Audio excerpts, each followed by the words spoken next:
каждому из вас дам возможность задать ваш главный один вопрос. Удастся ли вам задать вопросы вторые и последующие, зависит уже только от президента России. А еще у нас есть замечательная традиция. Первое слово мы предоставляем лучшей половине человечества, женщинам. Почему? Потому что в России к женщинам относятся традиционно не только с уважением, но и с любовью и с трепетом. Поэтому первый вопрос задает наша замечательная Ирина Акулович. Она генеральный директор агентства «Белта», белорусского телеграфного агентства. Владимир Владимирович, она еще имеет высшее музыкальное образование, поэтому будем рассчитывать на то, что она задаст правильную тональность для всего нашего разговора. Ирина Борисовна, ваш вопрос. Да, но, если позволите, я хочу вас всех поприветствовать. Вас, наверное, здесь, в этой башне, продержали полдня. Приношу свои извинения. Повторяю, здесь трудно очень вырваться из цепких лап руководителя «Газпрома», который все рассказывает прямо по каждому элементу. Заражает своим оптимизмом деятельности «Газпрома». Здесь очень информированные люди, я просто не представляю, что я мог бы вам сказать такого, чего вы не знаете. Вы все знаете и знаете наверняка лучше меня. Что бы я ни говорил, вы все равно будете думать, что вы знаете лучше меня. Но поэтому предлагаю, так, чтобы у нас был, скорее всего, не вечер вопросов-ответов, а обмен мнениями, так будет поинтереснее. Мне бы тоже ваше мнение интересно было услышать на те вопросы, которые вас интересуют. Пожалуй, это все, что хотел бы сказать вначале. Да? Ирина Борисовна, пожалуйста. Спасибо. Здравствуйте, Владимир Владимирович. Огромное спасибо вам за эту возможность, за разговор с вами. Мы прекрасно понимаем, что действительно график ваш достаточно загружен. И эту встречу сейчас ждем не только мы, но и крупнейшее мировое агентство. И крупнейшие мировые СМИ, конечно же, тоже за ней следят. Но я бы хотела сказать, что мне кажется, что вот право задать первый вопрос предоставлено мне не только потому, что мы тут гендерные вопросы пытаемся регулировать, но еще и потому, что Беларусь – это самая близкая все-таки для России страна. Это не вопрос, это вот обмен мнениями, это утверждение, конечно. Знаете, с Александром Лукашенко вы познакомились где-то в середине 90-х. То есть вы знаете нашего президента уже около 30 лет. И очень разные были времена в истории наших стран, в взаимоотношениях. Но, тем не менее, вам всегда удавалось найти решение для любых вопросов. Вопросов безопасности, экономических проблем. Вот я хочу спросить, насколько легко или сложно вам сейчас? И есть ли в Европейском Союзе лидеры, с которыми можно было бы решать вот сегодня сложные вопросы? Спасибо. Да, мы с президентом Беларуси знакомы давно. И действительно в разное время по-разному складывались наши отношения. Но поскольку в основе отношений лежат фундаментальные интересы обоих народов, российского и белорусского, то всегда, именно опираясь на это, и удавалось найти решение даже самым сложным, казалось бы, таким вопросам, на которых нет простых ответов. Но именно поэтому мы изначально занимались и сейчас продолжаем работу по строительству союзного государства. У нас все получается. Мы делаем это, исходя из настроений наших народов, делаем это очень спокойно, аккуратно, всегда при решении любого вопроса и при совершении любого шага по этому направлению смотрим на наши интересы. В сфере, прежде всего, в сфере экономики, в сфере политики, в том числе внешней политики. Как ни странно, и в сфере экологии, культуры. Вот весь этот комплекс, когда мы обращаемся к комплексу всего, что нас объединяет, всегда позволяет решать и мелкие вопросы сложного, может быть, характера, если они возникают. Вот, и знаете, что объем такой, что всегда есть чем заниматься. У нас же ведь товарооборот, если в долларовом эквиваленте смотреть, ну, это не секрет, это все хорошо знают, 48 миллиардов долларов. Ну, почти 50 миллиардов долларов. Это приличный объем. И вот, и он очень, вот эти экономические отношения, они очень диверсифицированы. Это касается и сельского хозяйства. Почти 90% всего экспорта Беларуси приходится на российский рынок в области сельского хозяйства, в области промышленного производства и кооперации. Вот сейчас только мы в Минске обсуждали, кажется, что мы встречаемся постоянно и обсуждаем все вопросы. Вот вроде поездка моя после переизбрания на пост президента России носила вроде бы как такой символический ритуальный характер, но нет. Ключевые сотрудники правительства собрали, там и без споров не обошлось. Это касалось промышленной кооперации, уровня локализации производства. Это касалось, ну, это вопрос традиционный, тем не менее, объемов поставок наших товаров на нефти, прежде всего на НПЗ Беларуси. Это касалось взаимных поставок нефтепродуктов на российский рынок. То есть все очень конкретные, совершенно осязаемые вопросы, от решения которых, безусловно, зависит качество жизни наших граждан. Но и повторяю еще раз, имею такой доброжелательный характер, и настрой обществ с обеих сторон позволяет всегда найти и решение. Они, знаете, они иногда нетривиальные, как-то не покажется странным. Вроде бы у нас такой объем отношений, и вроде все по накатанной. Нет, все время нужно предпринимать какие-то усилия для того, чтобы найти ответы на те вопросы, которые возникают. Все получается, уверен, так оно будет и дальше. То есть с Беларусью нет сложных вопросов, а все-таки, если мы говорим... Нет, вопросы сложные есть. Но решение нужно найти. Но решение всегда мы находим, потому что в основе этих решений интересы двух народов с обеих сторон. Ну, вот такие решения можно найти с лидерами Европейского Союза? Можно и с лидерами найти, если бы они чувствовали себя более уверенно и набрались бы больше мужества для защиты национальных интересов. Но я думаю, что коллеги здесь еще об этом, наверное, поговорят. Спасибо, Ирина Борисовна. Я приглашаю продолжить нашу беседу главного редактора глобальных новостей британского информационного агентства Рейтер, госпожу Самию Накхул. Самия проехала огромное количество горячих точек и была очень тяжело ранена в Ираке. Вот, пожалуйста, ваш вопрос, госпожа Накхул. Когда это бы случилось с вами? В Ираке когда случилось?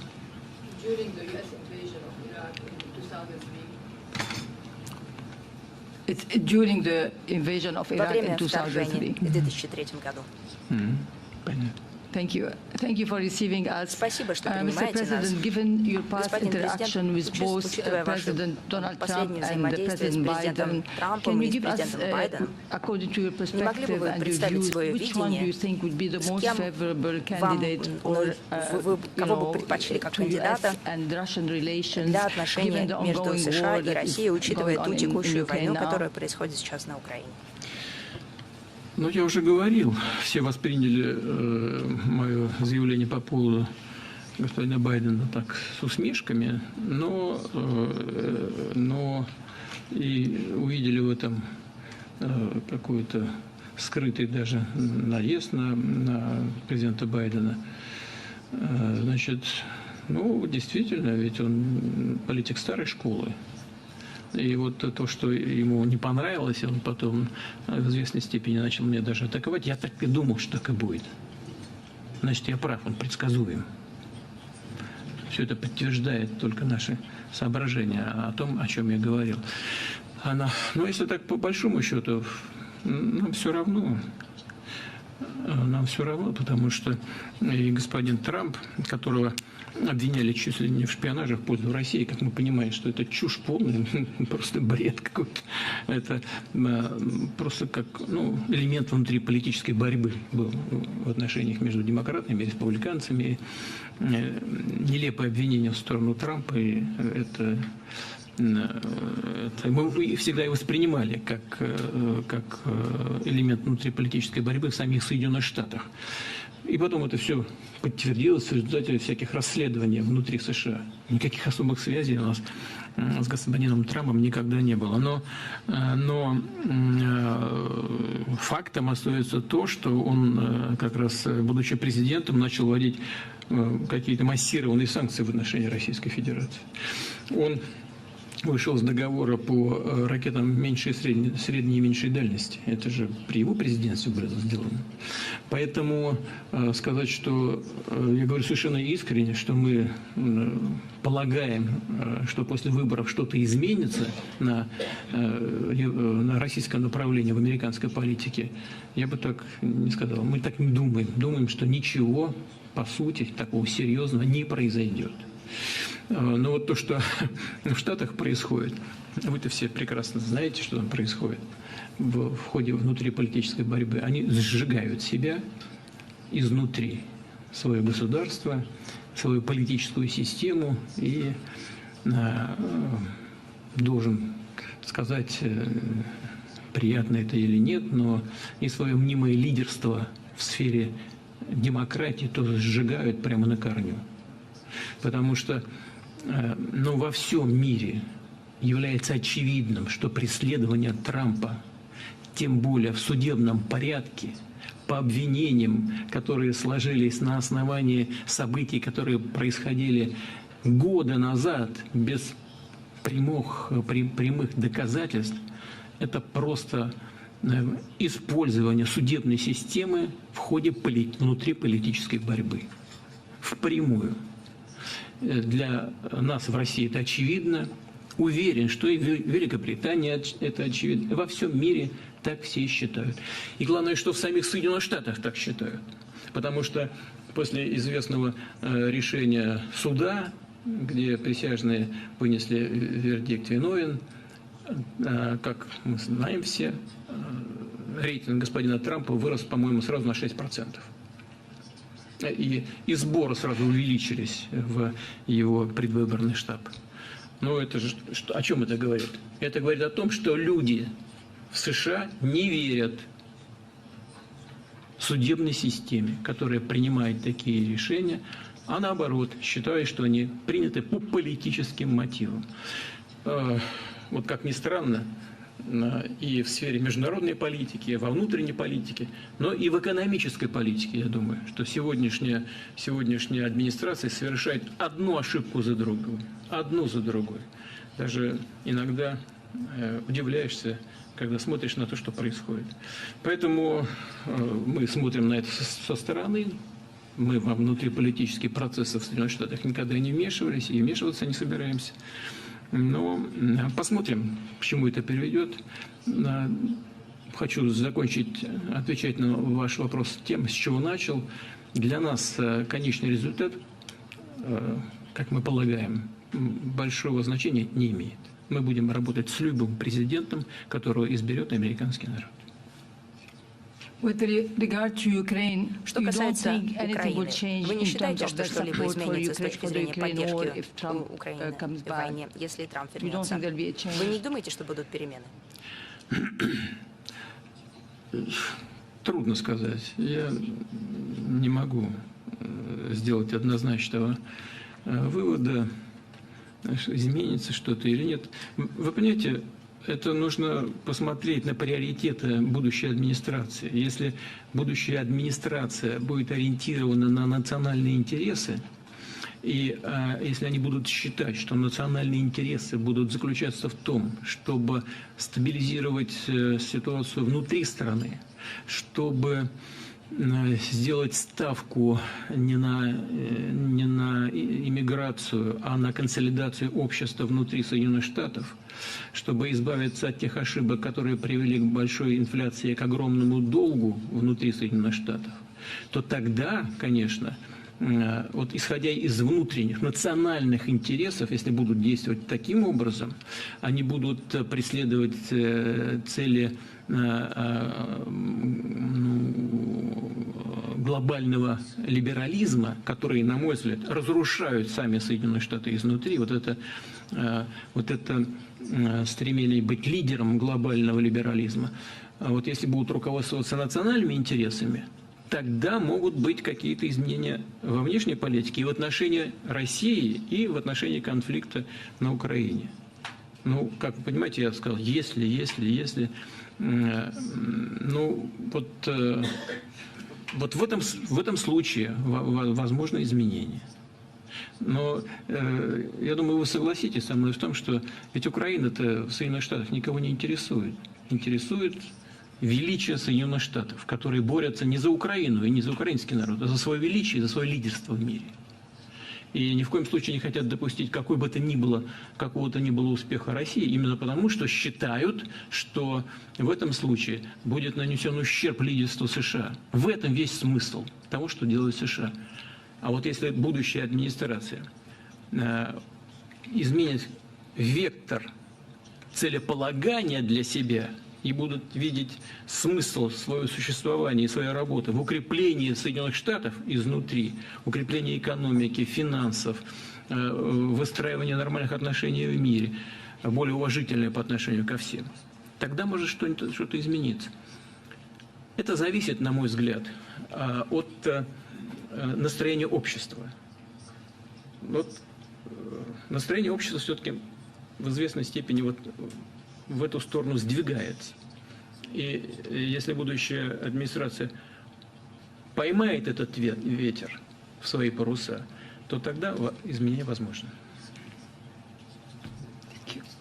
Спасибо. Спасибо, госпожа Накхол. Теперь очередь мужчинам задавать вопросы. Я прошу свой вопрос задать президенту России, председателя правления Азербайджанского государственного информационного агентства Угара Алиева. Угар Али Гейдарович, пожалуйста, ваш вопрос. Здравствуйте, Владимир Владимирович. Спасибо вам за то время, которое уделяете для нас. Сегодня отношения между Азербайджаном и Россией динамично развиваются. И недавний визит президента Ильхама Алиева в Москву дал возможность не только отметить памятный для обеих наших стран юбилей 50-летия БАМа, но и, конечно же, обсудить двусторонние отношения. Как вы оцениваете дальнейшие перспективы двустороннего сотрудничества и, в частности, развитие транспортного коридора север-юг? Отношения у нас развиваются успешно, надежно, очень прагматично. Вы знаете, мы чувствуем настрой руководства Азербайджана на строительство межгосударственных связей именно на основе взаимного интереса и, я бы сказал, даже в определенной степени симпатии друг к другу. По-другому невозможно себе объяснить наличие 300 школ, которые функционируют в Азербайджане, на русском языке работают, детей учат. И я знаю, что президент Алиев, он всячески поддерживает изучение русского языка в республике. Это по всем векторам видно. А это о чем говорит? Это значит, что руководство Азербайджана исходит из того, что русский язык будет нужен гражданам Азербайджана. А зачем? Для развития двусторонних связей. И они развиваются. Вот сейчас общий объем у нас товарооборота, повторяю, тоже в долларах буду говорить, где-то 4,5-4, по-моему, и 6 миллиардов долларов. И темп хороший. Темп развития очень хороший. Мы все больше и больше диверсифицируем наши отношения. И уверен, что вот при сохранении такого настроя с обеих сторон, а в России мы настроены также, уверен, что результаты будут и будут хорошими. В этом смысле многое нужно сделать, вы правы абсолютно, с точки зрения развития логистики. Это касается не только север-юг вот этой дороги, но и по другим векторам. Строительство логистических центров, в том числе на границе России и Азербайджана на дагестанском участке. Там же работа идет. Это касается других направлений. У нас достаточно много студентов учатся в России, в том числе на бюджетной российской основе из Азербайджана. И мы видим, что интерес молодых людей к получению образования в России тоже достаточно большой. Что касается вот этой дороги север-юг, она может превратиться в очень хороший международный и востребованный международный коридор. Когда грузы вот отсюда прямо, где мы с вами находимся, вот из порта Петербурга будут идти через всю европейскую часть в Азербайджан, потом в Иран и с выходом на берег Персидского залива. По-моему, чуть ли не на 10 суток быстрее, чем через этот канал известный. Но мы ничего не хотим советский. Мы ничего не хотим, значит, сказать плохого. Советский канал, наоборот, очень нужен мировой торговле. Но это будет дополнительный и весьма эффективный путь, значит, для доставки грузов на север, на юг и в обратную сторону. По-моему, на 10 суток быстрее. Это большая экономия. Это очень эффективный и выгодный будет маршрут. Но здесь еще многое нужно сделать. Мы работаем с обеих сторон. Я знаю, что президент Алиев поддерживает этот проект. Мы с ним многократно его обсуждали. Поддерживает и иранское руководство. И поскольку он обещает быть очень выгодным, то есть и заявившие свой интерес к этому проекту иностранные инвесторы, внерегиональные, страны, находящиеся рядом, в том числе и суверенные арабские фонды. Ну, понятно, потому что суверенные фонды всегда ищут вложения, надежные вложения. Это одно из надежных вложений, потому что его прибыльность будет обеспечена, гарантирована.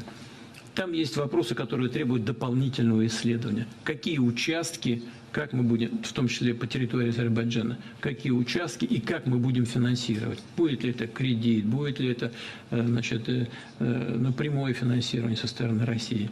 Значит, как это будет стыковаться с теми ответвлениями, которые пойдут вот, там, на запад по территории Азербайджана. Затем нам нужно все доработать с нашими иранскими партнерами и друзьями. Как мы там будем строить эту колею? Она будет широкой или будет, значит, узкой колеей, которая проложена по территории Ирана. Но самое главное в том, что все настроены на реализацию. Мы создали фактически дирекцию, у нас ВТБ этим занимается активно. И у меня сомнений нет, что мы реализуем. Вопрос, конечно, в сроках, в стоимости, но они в целом уже практически доработаны. Так что это очень хороший, но не единственный проект, который мы осуществляем совместно. Кроме всего прочего, Азербайджан является прикаспийским государством, входит в пятерку прикаспийских государств. И здесь у нас тоже много общих интересов, в том числе и вопросов, касающихся экологии Каспийского моря. Чох Сагол, Угар Алигидарович, спасибо. Да. А теперь слово стране, которое, наверное, у вас, Владимир Владимирович, никогда не будет равнодушного отношения. Это Германия. У нас в гостях руководитель службы новостей немецкого информационного агентства Deutsche Presseagentur Мартин Романчик. Кстати говоря, Мартин точно не понаслышке знает о нашей стране, потому что в 90-х работал собственным корреспондентом ДПА в Москве. Пожалуйста, господин Романчик, ваш вопрос. Добрый вечер, господин президент. Добрый вечер всем. Шольц, канцлер, согласился на то, чтобы поставлять вооружение на Украину. Скажите, пожалуйста, если Шольц изменит свое мнение, как вы это оцените? И как вы думаете, что ждет Германию и Как-то вы предупредили, предостерегали или угрожали, может быть, господину канцлеру, когда он принял решение поставлять вооружение Украине? Почему вы решили, что мы кому-то угрожаем? Мы никому не угрожаем. Тем более главе другого государства. Это моветон, это нехороший тон. У нас есть своя позиция по тем или другим вопросам. Мы знаем позицию европейских государств, в том числе и позицию Федеративной Республики по поводу событий, которые происходят на Украине. Все считают, что Россия начала войну на Украине. Но никто, я хочу это подчеркнуть, никто на Западе, в Европе не хочет вспоминать, с чего началась эта трагедия. Она началась с государственного переворота на Украине, антиконституционного государственного переворота. Вот начало войны. Но разве Россия виновата в этом госперевороте? Нет.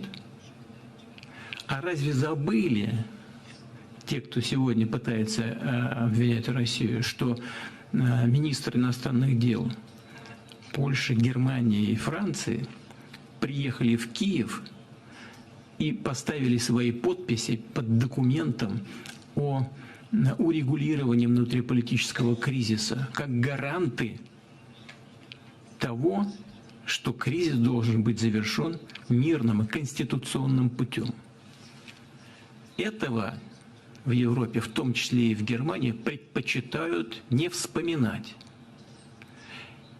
А если вспомнить, то встает вопрос, почему же тогда руководство Федеративной Республики, так же как и другие подписанты этого документа, не потребовали от тех людей на Украине, которые совершили госпереворот, вернуться в правовое конституционное поле?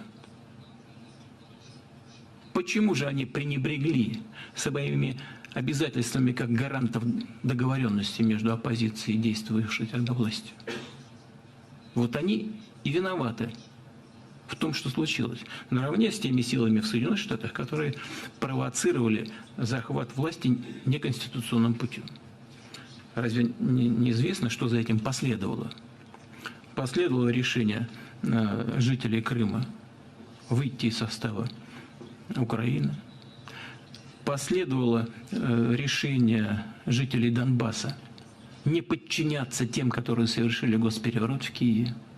Вот начало этого конфликта.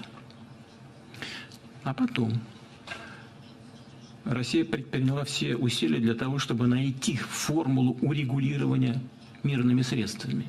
И в 2015 году в Минске подписали так называемые Минские соглашения, которые, кстати говоря, были конституированы решением Совета Безопасности Организации Объединенных Наций. Это документ, который надо было бы исполнять. Нет. Решили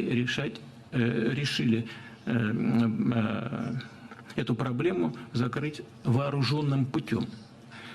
Началось применение артиллерии, танков, авиации против мирных граждан Юго-Востока Украины.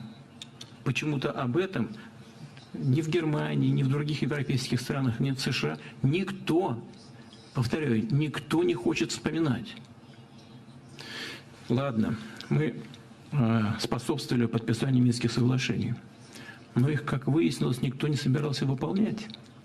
И бывший канцлер ФРГ, бывший президент Франции публично об этом заявили. Уважаемый господин Романчик, как это понимать? Они же сказали публично, что не собирались выполнять Минских соглашений, а только подписали их для того, чтобы вооружить Украину и создать условия для продолжения боевых действий. Нас просто водили за нос. Разве не так? Как по-другому можно объяснить то, что происходило? 8 лет мы старались добиться этого решения этой проблемы мирным путем. 8 лет. Мне когда-то бывший канцлер сказала, вот, знаешь, вот в Косово, да, действовали мы тогда, НАТО действовало без решения Совета Безопасности, но там же 8 лет проливалась кровь в Косово. А здесь, когда проливалась кровь русских людей на Донбассе, это что, не кровь, а водичка, что ли? Об этом никто не хотел ни думать, ни замечать, этого никто не хотел. В конце концов, мы вынуждены были сделать что? Когда на Украине действовавшие тогда власти заявили, что им не нравится ни один пункт в Минских соглашениях. А министр иностранных дел сказал, что выполнять не будем. Вы понимаете, что на этих территориях деградация началась, и экономическая, и социальная. 8 лет, я уже не говорю про убийство, постоянное убийство людей, женщин, детей и так далее. Что мы вынуждены были сделать? Мы вынуждены были признать их независимость. Мы же не признавали почти 8 лет их независимость. Все ждали, пока мы сможем договориться мирным путем и решить этот вопрос. 8 лет. Когда объявили, что никаких мирных договоренностей реализовывать никто не будет, что мы вынуждены были сделать? Мы вынуждены были предпринять попытку вооруженным путем заставить их это сделать. Но не мы начали эту войну. Война началась в 2014 году после госпереворота и попытки задавить тех, кто не согласен с госпереворотом, с помощью пушек. А теперь вот для людей, которые следят за международными событиями, так, за международным правом, что произошло дальше, что мы сделали? Мы не признавали 8 лет. Когда поняли, что мирным соглашением в Минске не суждено быть реализованными, что мы сделали? Я прошу внимания, пожалуйста, всех. Мы признали независимость этих самопровозглашенных республик. Мы могли это сделать или нет с точки зрения международного права? Как говорит статья 1 Устава ООН, могли. Это право нации на самоопределение. А Международный суд ООН принял решение, оно же изложено на бумаге, что при решении вопроса о независимости и самостоятельности, если какая-то территория, какой-то страны принимает такое решение, она не обязана обращаться в вышестоящие инстанции этого государства. Все это было сделано в связи с Косово. Но есть же решение Международного суда ООН. Там так и написано. Если какая-то территория приняла решение о независимости, она не обязана обращаться в столицу за получением разрешения на реализацию этого права. Но если это так, а так написано в решении суда ООН, значит, эти непризнанные тогда республики Донецкая и Луганская имели право это сделать. Они это сделали. А мы тогда имели право признать эти республики? Конечно, имели. Но как же? Мы их признали. Потом заключили с ними договор. Мы могли заключить с ними договор или нет? Да, конечно. Договор предусматривал оказание помощи этим государствам. В случае агрессии. Ну, Киев вел войну против этих государств, которые мы через 8 лет признали. 8 лет мы их признали. Мы могли их признать? Могли. И затем, в соответствии со статьей 51 Устава ООН, мы оказывали им помощь. Вы знаете, вот чего бы здесь кто ни говорил. Ну, вот я господину Гутерришу то же самое рассказывал. Вот прямо эта логика, шаг за шагом. Где здесь ошибка?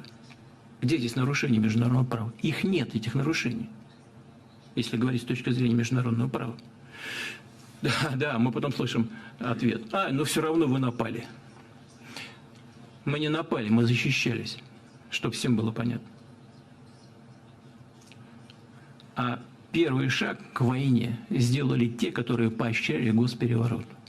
Кровавый, антиконституционный. Значит, теперь по поводу поставок оружия. Поставки оружия в зону конфликта – это всегда плохо.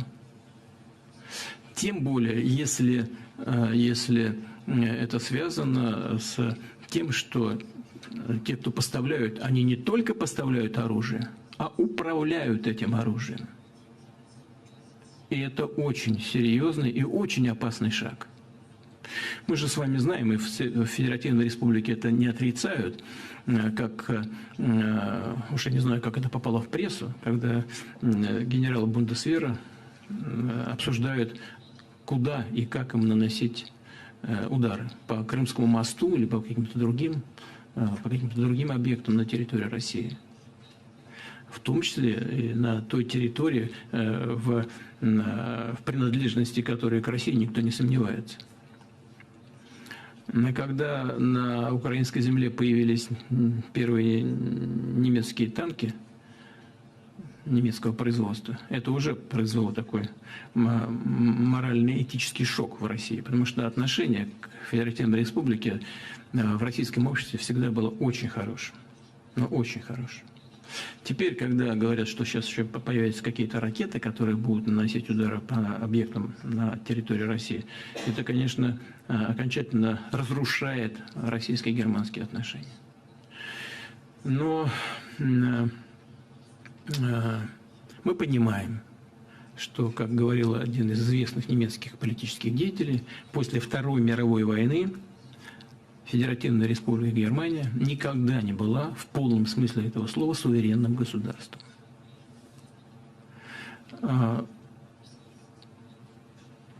Мы в контакте были с господином Шольцем, мы с ним неоднократно встречались.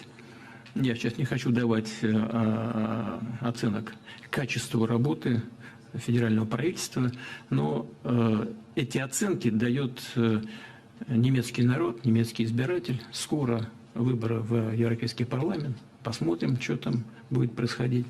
Насколько мне известно, я так, конечно, не безразлично отношусь к Германии. У меня там много друзей, которых я стараюсь не трогать, чтобы не подвергать их какой-то обструкции там внутри страны. Стараюсь с ними не поддерживать отношения. Но я знаю просто этих людей много лет. Я знаю, что они надежные друзья. И таких у меня в Германии немало. Так вот, я знаю и соотношение сил на политической арене, насколько я понимаю, если не ошибаюсь, ХДС, ХСС сейчас где-то по 30%, да? Где-то 16%, где-то у социал-демократов, 15% уже у альтернативы для Германии, и все остальные уже пониже там опускаются. Но вот это ответ избирателя. Это настроение немцев, настроение немецкого народа. Я понимаю зависимость Федеративной Республики в области обороны, в области безопасности в целом.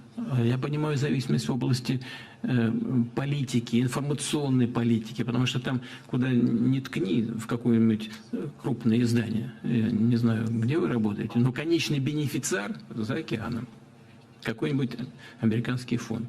Слава Богу, я, значит, аплодирую этим американским фондам и тем, кто проводит этот поле. Молодцы, молодцы, что они так вот крепко держат информационную поляну Европы. Ну, с точки зрения их интересов. Да еще стараются себя там уши свои не показывать. Все это понятно, но влияние колоссальное, и сопротивляться этому очень сложно. Понятно. Но какие-то элементарные вещи, о этих элементарных-то вещах,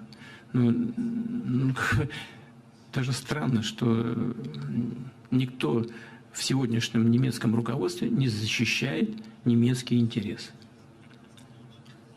Ну, понятно, у Германии нет полного суверенитета. Но немцы-то есть. Но о их-то интересах надо подумать хоть немножко. Вот смотрите, взорвали эти трубопроводы несчастные по дну Балтийского моря. Ну, никто даже не возмущается, как будто так и надо. Как будто так и надо. Смотрите, мы поставляем, значит, тем не менее, продолжаем поставлять газ в Европу через территорию Украины. Мы же поставляем. Там было 2 трубопроводные системы.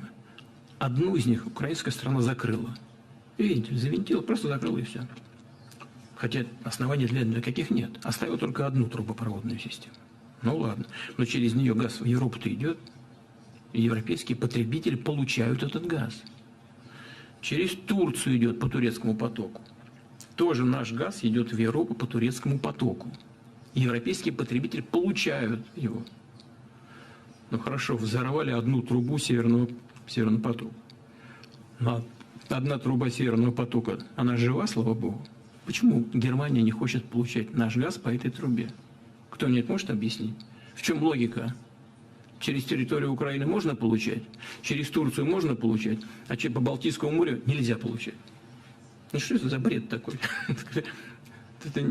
Нет никакой формальной логики в этом, я даже не понимаю. Но сказали бы, вообще Европа не должна получать газ. Ну ладно, хорошо, мы переживем.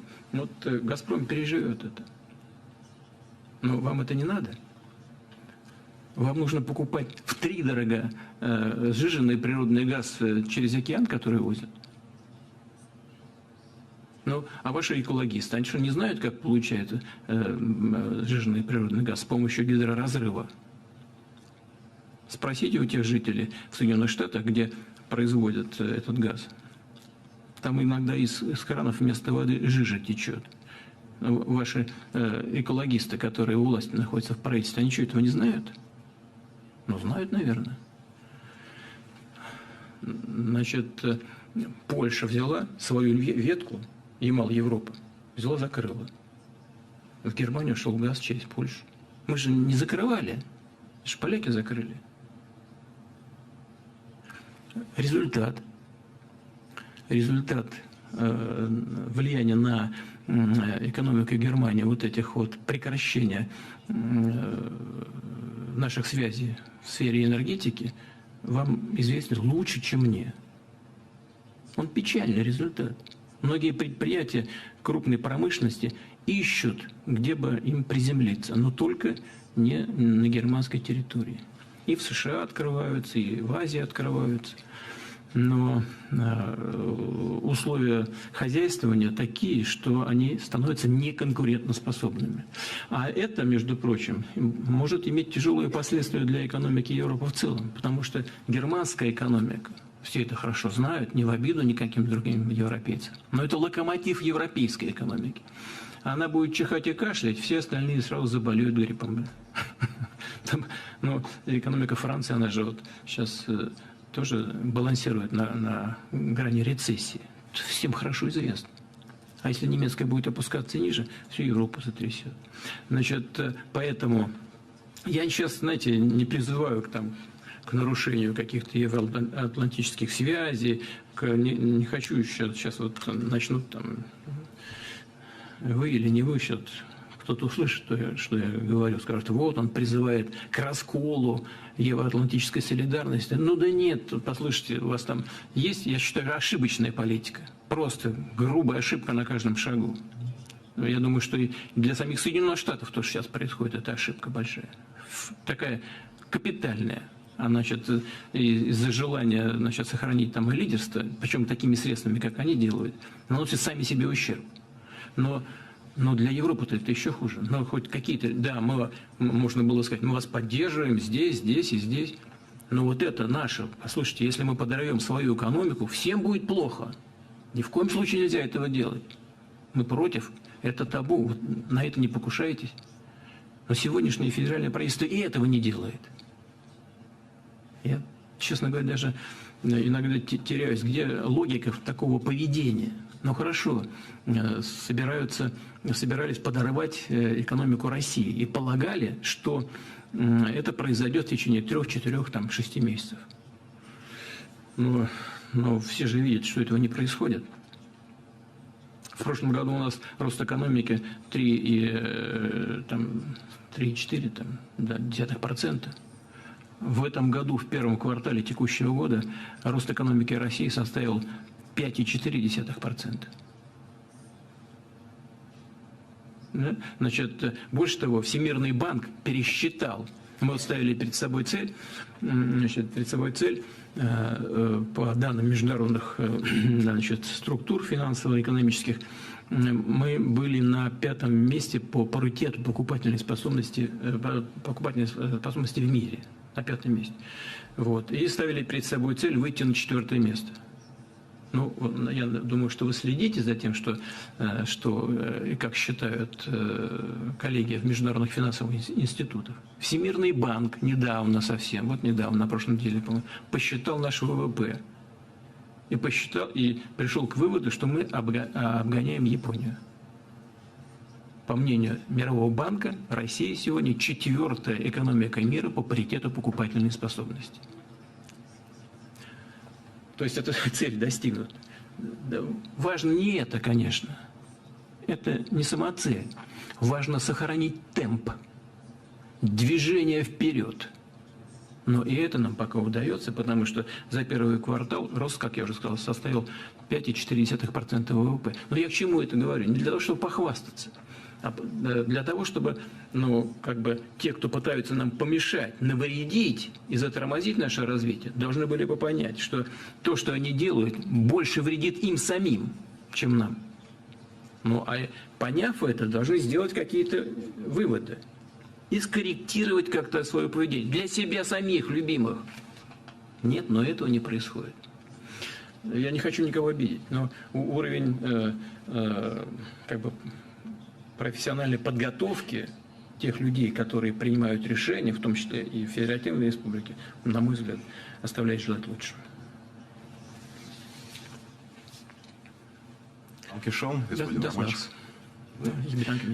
Мне кажется, было бы логичным не уходить далеко теперь от европейской тематики и предоставить слово Франции. Франции, где вполне официально допускают отправку европейских военных на территорию Украины. А у нас в гостях главный редактор европейской информации агентства «Франс Пресс» Карим Тальби. Господин Тальби, кстати говоря, отлично говорит по-русски, потому что так же, как и Мартин Романчик, долгое время работал корреспондентом в Москве. Пожалуйста, господин Тальби, ваш вопрос. Владимир Владимирович, мой вопрос тоже касается Украины. Почему до сих пор вы не сможете раскрыть, говорить, нам сказать количество потерь российских солдатов в Украине в ходе боевых действий? Если вас только это интересует, я могу сказать, что об этом, как правило, вообще никто никогда не говорит. А если говорят, то, как правило, извращают реальные цифры. Но я могу вам сказать совершенно уверенно, что наши потери, особенно если это касается, к сожалению, невосполнимых потерь, так, они, конечно, в разы просто меньше, чем с украинской стороны. Вот я вам могу точно назвать цифры тех людей, которые удерживаются обеими сторонами, ну, короче говоря, находятся в плену. Наших солдат, офицеров на украинской стороне 1348 человек. 1348 человек. Я знаю эти цифры, потому что мы работаем с ними каждый день. И вот совсем недавно, вы знаете, был обмен 75 человек, поменяли на 75 человек. Значит, украинских солдат у нас 6465. Вот примерно, если говорить о безвозвратных потерях и безвозвратных потерь, то и соотношение такое же. 1 примерно к 5. Вот из этого будем и исходить. Но именно с этим, кстати говоря, и связана попытка провести тотальную мобилизацию на Украине, потому что очень большие потери на поле боя. Это, знаете, примерно выглядит так. По нашим подсчетам, в месяц украинская армия теряет примерно 50 тысяч человек. Но это санитарные и безвозвратные потери. И то, и другое. Хотя безвозвратные и санитарные у них 50 на 50 примерно. И то, что сейчас проводится, да, вот эта тотальная мобилизация, не решает проблем. Потому что по нашим данным, из разных источников мы получаем где-то примерно 30 тысяч в месяц они набирают, мобилизуют. Ну, насильственно, не насильственно, но в основном сейчас насильственно, конечно, хватает на улицах, желающих там воевать немного. Вот. Поэтому по 30, ну, в прошлом, позапрошлом месяце где-то 50-55 тысяч, по нашим данным, они набрали. Но это не решает проблем. Знаете почему? Потому что вся эта мобилизация только закрывает потери. Она вся идет на восполнение потерь. Это такая кардинальная проблема,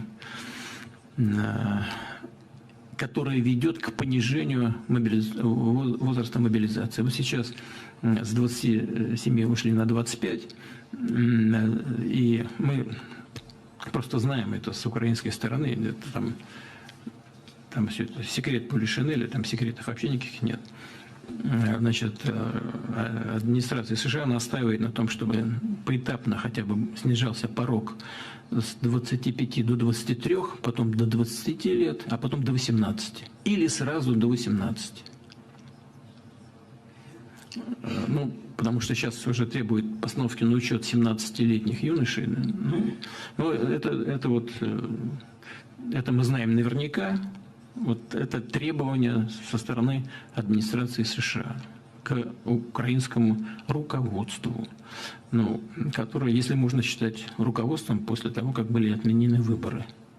Во всяком случае, я говорил недавно публично, по-моему, когда встречался с прессой, выезжая из Узбекистана после визита, я думаю, что администрация штата заставит сегодняшнее руководство Украины принять эти решения, понизить мобилизационный возраст до 18 лет, а потом от Зеленского избавиться просто. Но сначала все это надо сделать, потому что это непростая история. Закон надо принять,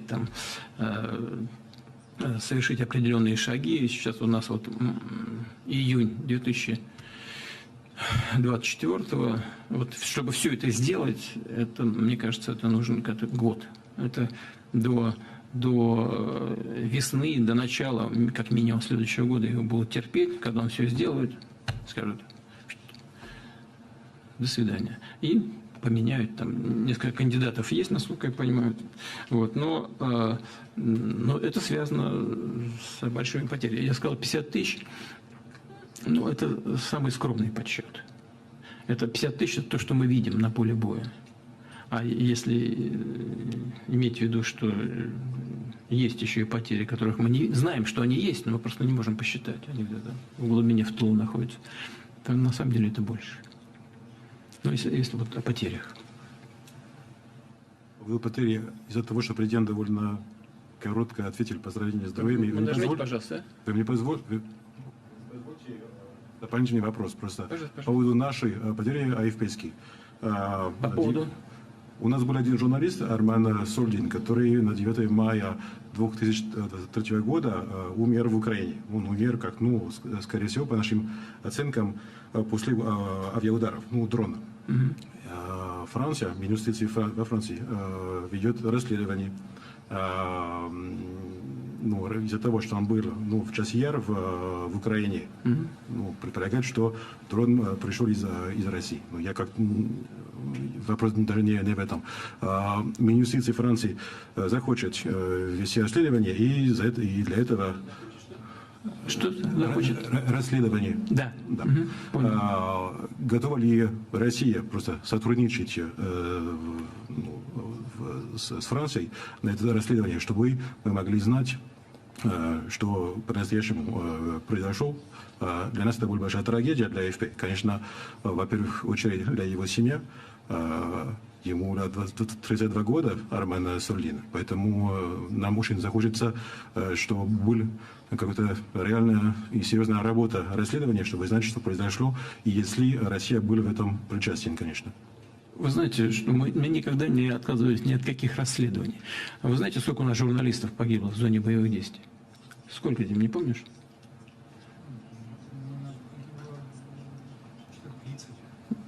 Это как минимум 30 человек погибло. Погибло наших журналистов. И никто не дает нам возможности расследовать того, что с ними произошло. Это первое. Второе.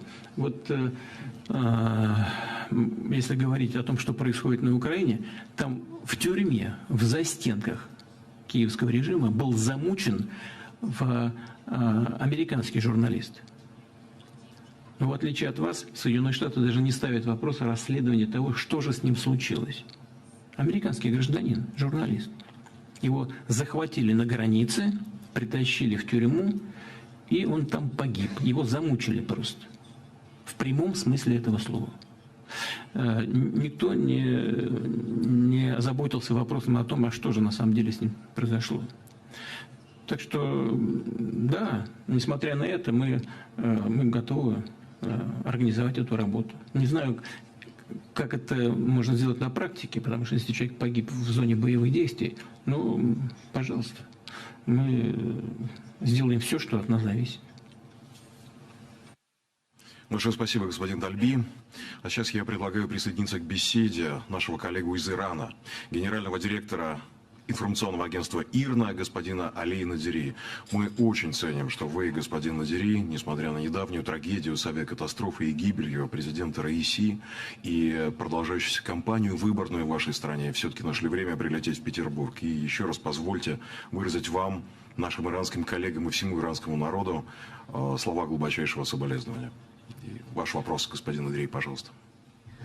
Thank you, Mr. President. I would like to speak with my own language, so I speak Persian. باز هم من ممنون هستم از دعوتی که انجام شد. ملت ما این روزها داغدار Действительно, мы сейчас скорбим о потере нашего президента, нашего министра иностранных дел и ряда администрации. Вы в своем письме действительно упомянули, что действительно было развитие отношений при господине Раиси. И это одна из заслуг нашего президента. Также вы указали на роль, которую играл господин Раиси в расширении двусторонних отношений, а также региональных отношений. Вопрос, который я хотел бы вам задать, заключается в том, что ваше государство, ваша администрация для того, чтобы продолжалось расширение отношений с Ираном, какую планирует программу, в чем заключается, может быть, какие-то были достигнуты договоренности с господином Раиси, а также каковы перспективы Ирана и России в будущем. Спасибо. У нас развиваются хорошо отношения между Россией и Ираном, причем по очень многим направлениям. Мы и Россия, и Иран находимся под различными санкциями, под различными санкционными режимами. Меня, знаете, удивило, когда мы познакомились недавно с уровнем развития некоторых отраслей производства в Иране, меня удивило, как это нашим иранским друзьям удалось в этих условиях многолетних санкций сохранить такой высокий уровень производства по некоторым направлениям. Конечно, не по всем, но по некоторым это просто удивительно. Но факт остается фактом. И у нас целый план совместной работы, у нас развиваются торгово-экономические связи. Конечно, очень бы хотелось, чтобы мы предприняли дополнительные усилия по направлению развития в сфере высоких технологий. С учетом вот этих ограничений это не так просто сделать, но можно. И мы, конечно, делать это будем. Что касается ушедшего из жизни в результате этой трагедии президента Раиси, то хочу сказать, что у нас были с ним очень надежные, хорошие и деловые отношения. Он был очень интересным человеком, и он был серьезным политиком, надежным партнером. Такой вот в отношении к быту немножко ироничным, и с чувством юмора с развитым. С ним было интересно поддерживать отношения, да, и интересно, и полезно, потому что, повторяю еще раз, если мы с ним о чем-то договаривались, можно было быть уверен в том, что эта тема, та, о которой мы говорим, не будет забыта. Не значит, что все обязательно 100% там решается, потому что не только от первых лиц зависит решение того или иного вопроса, но эта тема не будет забыта, и мы вместе с обеих сторон работали над совершенствованием наших отношений. Но именно при президенте Раиси Иран стал и членом Шанхайской организации сотрудничества, и членом БРИКС. это все-таки говорит о том, что мы двигались вместе в понятном направлении, прежде всего с точки зрения создания многополярного мира. И Иран играл и продолжает играть в этом, безусловно, очень важную роль. Вот мне единственное, что бы мне хотелось сказать, завершая свой ответ на ваш вопрос, это то, что мы очень надеемся на то, что все, что было заложено президентом России в российско-иранских отношениях, все это будет продолжено. Но больших сомнений у меня и в этом и нет, потому что все, что мы делаем, отвечает взаимным интересам, и мы знаем по устойчивости иранской государственности, о том, как сложена верховная власть в Иране. Знаем, что над развитием Ирано-российских отношений думает не только президент и не только люди, которые его окружают, но об этом много думает и много делает для этого верховный руководитель, духовный лидер Ирана. Мы ждем, когда пройдут выборы иранского президента. И надеюсь на встречу с новым президентом Ирана вот на площадках международных мероприятий. Это и ШОС, и БРИКС.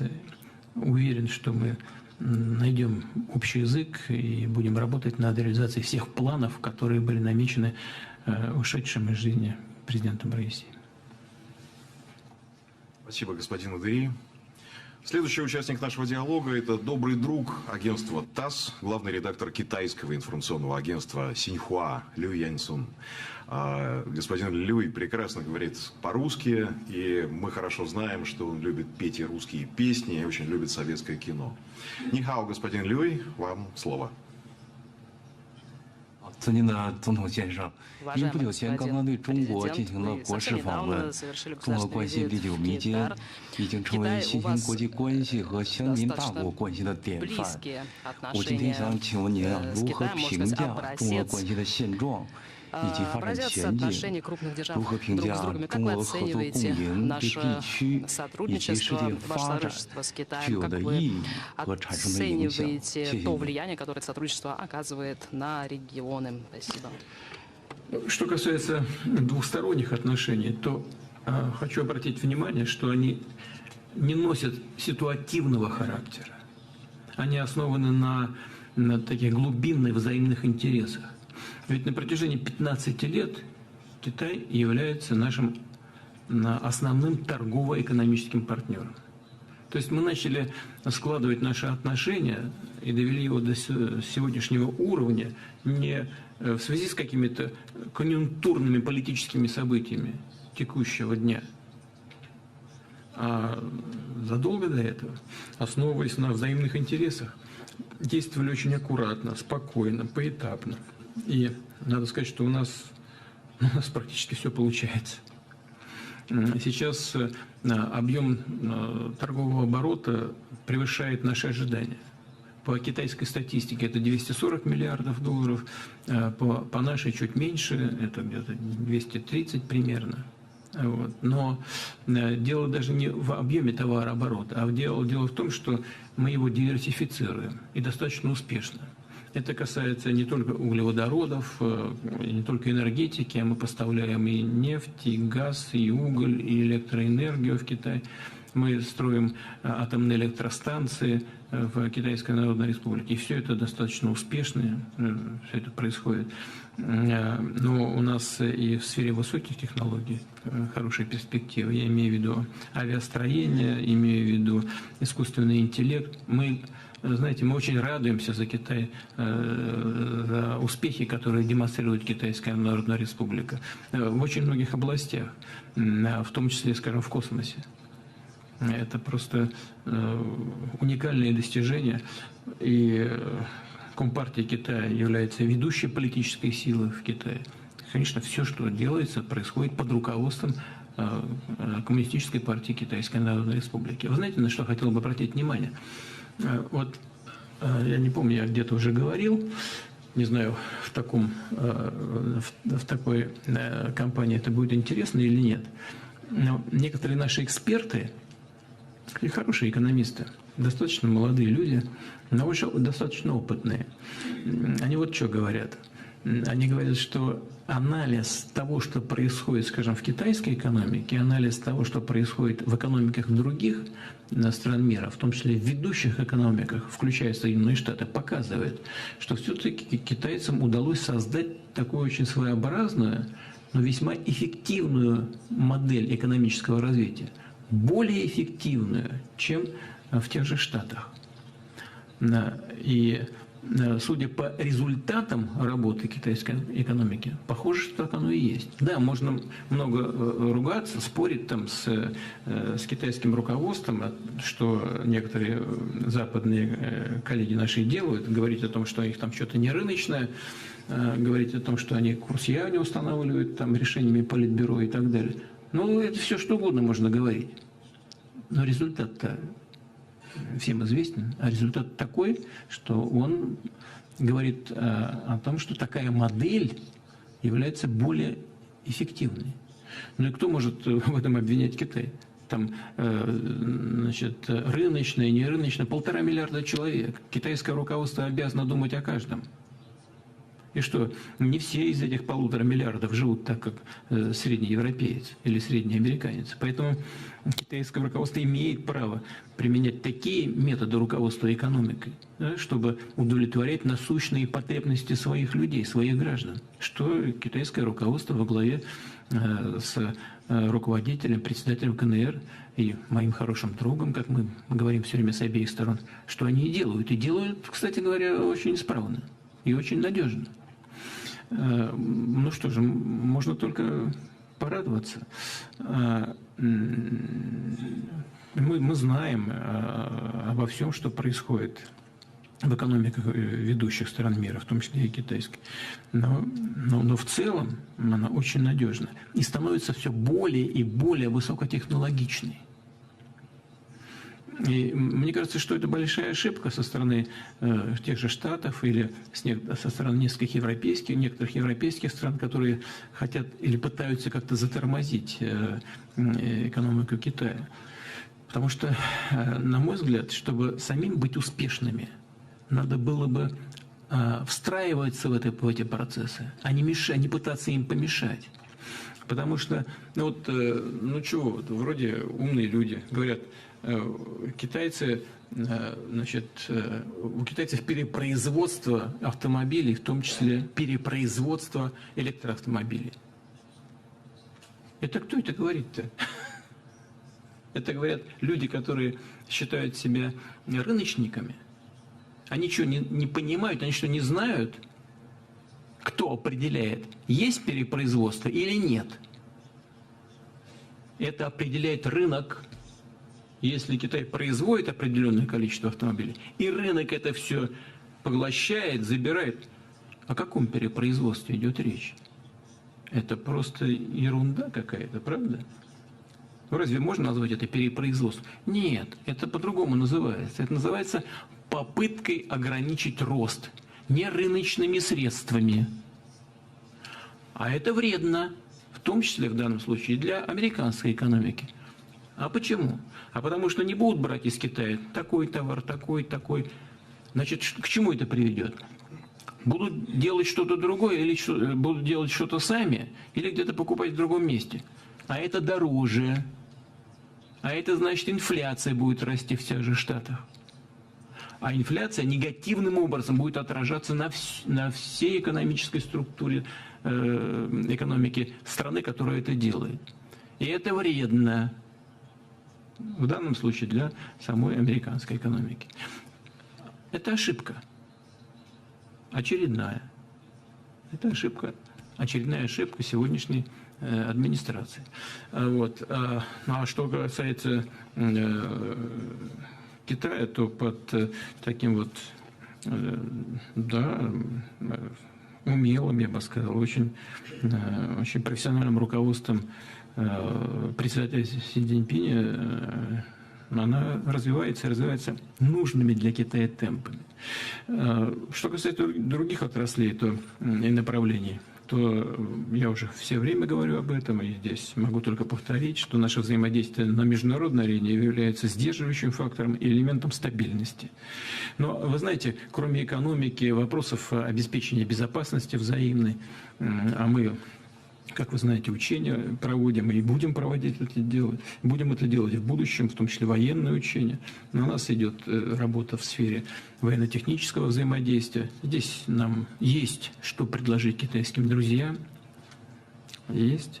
И интерес у наших китайских друзей к совместной работе по этому направлению имеется. Вот, но этим не ограничивается наше взаимодействие. Ни экономикой, ни военно-техническим сотрудничеством, ни сотрудничеством на международной арене. Вот в этом году мы объявили взаимные годы культуры. И я думаю, что вот то, о чем здесь наш ведущий сказал, что вот вы знаете там русские песни еще и на русском говорите, вот это, на мой взгляд, может быть, как минимум не менее важно, чем все остальное, о чем я сказал. Потому что это создает базу отношений между народами, создает благоприятную обстановку для развития отношений по всем другим направлениям. Вот этого мы и будем придерживаться с обеих сторон. И надеюсь, что в ближайшее время тоже удастся увидеться и обсудить все эти вопросы с председателем Китайской Народной Республики на площадках, о которых я уже упоминал, и ШОС, и БРИКС. Владимир Владимирович, вы знаете, я брал интервью у вас 3 раза. Конечно, это уже давным-давно. Первый раз даже в 2002 году. Те 3 интервью или в Москве, или в Пекине. А на этот раз 4-е интервью в вашем родном городе. Я очень рад за это. И спасибо вам. И желаю всего доброго. Спасибо. Сессия, господин Люй. А мы передаем слово Испании. Испанское информационное агентство «ЭФИА». Хосе Мануэль Санс Минготе. Он является директором по международным связям его агентства. И помимо того, что он опытный журналист, он еще и прекрасный специалист в области истории и философии. Еще эксперт в области вопросах европейской интеграции. Пожалуйста, господин Санс Минготе, ваш вопрос. Sí, gracias, presidente, por la oportunidad de conocerlo. Yo no hablo ruso, pero he leído a los autores rusos y conozco la inmensa aportación de Rusia en la cultura, en la ciencia, en la música, y me parece, desde el punto de vista personal, una verdadera pena la situación actual que estamos viviendo. Pero mi pregunta no va a ser amable. Usted sabe que a partir de mañana y hasta el domingo se celebran en 27 países europeos elecciones y analistas, destacadas personalidades, investigadores, personalidades como el alto representante de la Unión Europea para la política exterior señalan a Rusia como causa de campañas de desinformación que pretenden desestabilizar, digamos, el proceso electoral. ¿Qué tiene usted que decir a esto? Y puede asegurarnos que ni el gobierno ruso ni nadie con el respaldo del gobierno ruso están detrás de esas supuestas campañas de desinformación. Muchas gracias.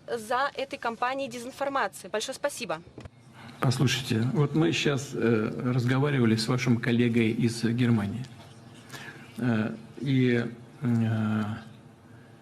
И говорили в том числе и о ситуации в экономике европейских стран в целом.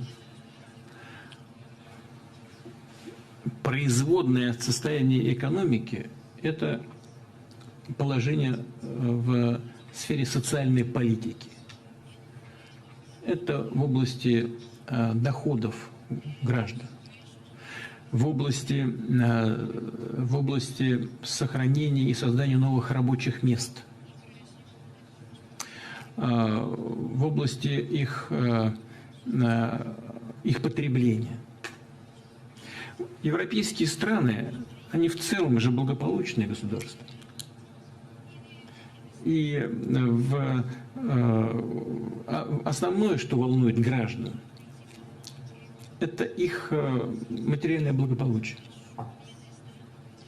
Но в результате политики подавляющего большинства стран Запада, в том числе европейских стран, это благополучие, к которому люди привыкли на протяжении десятилетий, оно, если не исчезает, то находится в зоне риска. Люди это понимают и чувствуют. И, на мой взгляд, это главная причина того, что традиционные политические партии, так же, как и вся парламентская демократия, переживает тяжелые времена. И если кто-то, в том числе, прежде всего, в Европе, не желая анализировать тех ошибок, которые они допускают в ходе своей работы, пытаются сваливать это на внешние условия, то это еще одна ошибка, которая не позволит им сделать правильных выводов о том, что же происходит в действительности. И это вот первая часть. А вторая заключается в том, что наши средства массовой информации по объему, по возможности воздействия на ту или иную аудиторию ни в какое сравнение не идут с возможностями западных средств массовой информации. И электронных средств, и печатных, каких угодно. И если вы спросите своего коллегу, я сейчас уже просто боюсь дать неточные цифры, но везде, где пытаются работать наши журналисты, везде им чинят препятствия. Просто везде. Значит, запугивают их сотрудников, закрывают счета в банках, отбирают транспорт, чего только не делают. Это вот и есть свобода слова? Конечно, нет. Единственное, что делают наши представители средств массовой информации и ваши коллеги российские, рассказывают российскую точку зрения на те или иные процессы, которые происходят в мире, в нашей стране и в Европе. У нас разные точки зрения. Но разве смысл работы средств массовой информации заключается в том, чтобы только обслуживать правительство? Даже если это точка зрения российского правительства, разве мы не можем донести эту точку зрения до слушателей и зрителей и пользователей интернета в других странах? Разве это не есть свободное распространение информации? Нравится она или нет? Что нужно делать, когда информация не нравится или она кем-то считается необъективной? Нужно представить другую точку зрения и сделать это убедительнее, чем та, которая кому-то не нравится. А не закрывать средства массовой информации, в данном случае российские, которые постоянно подвергаются травле в Европе. Ну и в Штатах практически то же самое. Да их-то всего-то там не перечислить, одно-два. И тех постоянно душат и давят. И при этом еще ссылаются на то, что кто-то говорит о том, что мы оказываем какое-то влияние на общественное мнение в западных странах. Но если вы посмотрите просто по объемам того, что мы в состоянии выдать на информационный рынок европейских стран, это кажется просто смешным. Вопрос не в том, что кто-то проводит какую-то злобную политику в отношении, в данном случае, Евросоюза. Вопрос в том, до какого состояния правящие круги европейских стран ведущих довели свою экономику, социальную сферу и как они проводят свою политику на международной арене. Нравится это людям или нет? Повторю то, с чего начал. Не нужно искать виновных на стороне. Нужно разобраться в своих собственных действиях, провести Только это позволит провести правильный анализ, сделать выводы и что-то поправить, если, конечно, ты считаешь, что нужно что-то поправлять.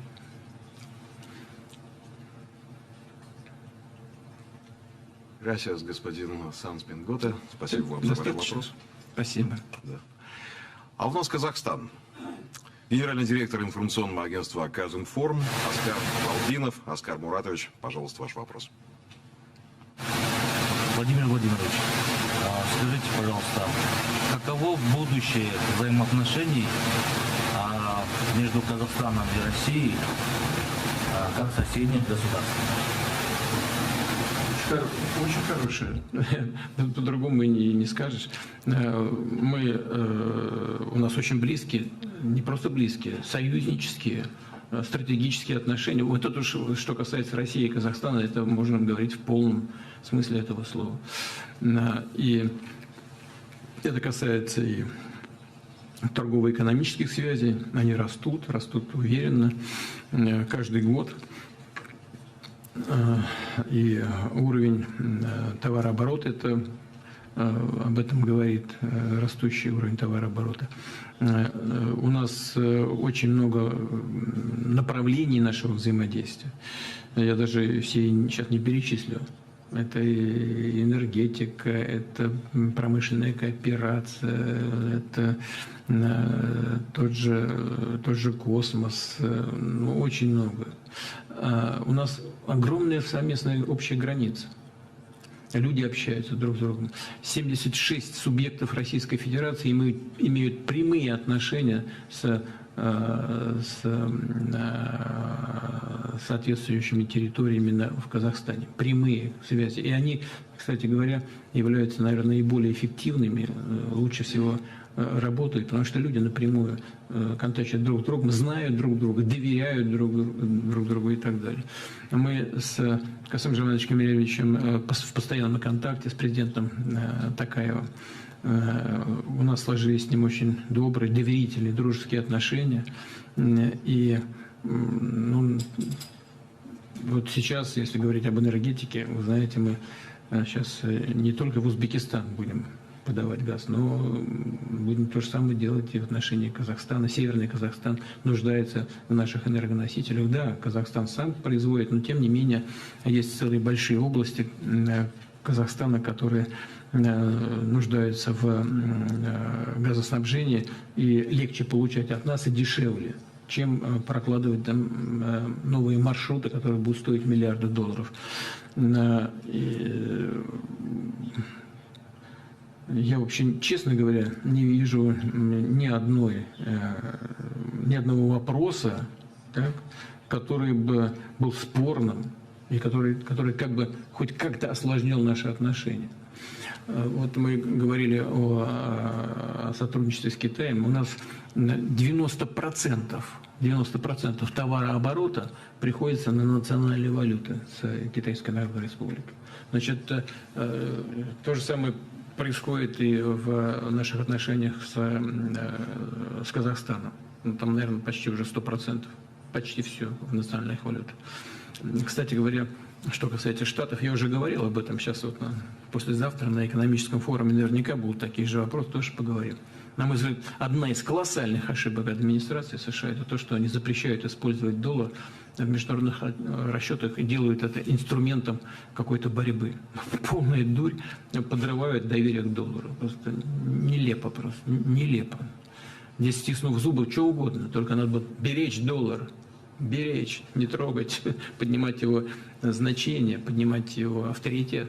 Убивают его просто сами своими руками. Вот. Но это побуждает нас переходить в расчетах, скажем, национальной валюты. Но, как выяснилось, это не мешает нам развивать отношения. Наоборот, даже помогает и укрепляет наши национальные валюты. В общем, и в гуманитарной области, в области образования. То есть у нас практически по всем векторам идет очень активная совместная работа. В том числе и благодаря президенту Токаеву, поскольку он поддерживает наше взаимодействие по всем этим направлениям. Мы скоро Собираемся в Астану, там будет и ШОС, и потом другие всякие мероприятия. У меня есть приглашение, я, конечно, им воспользуюсь.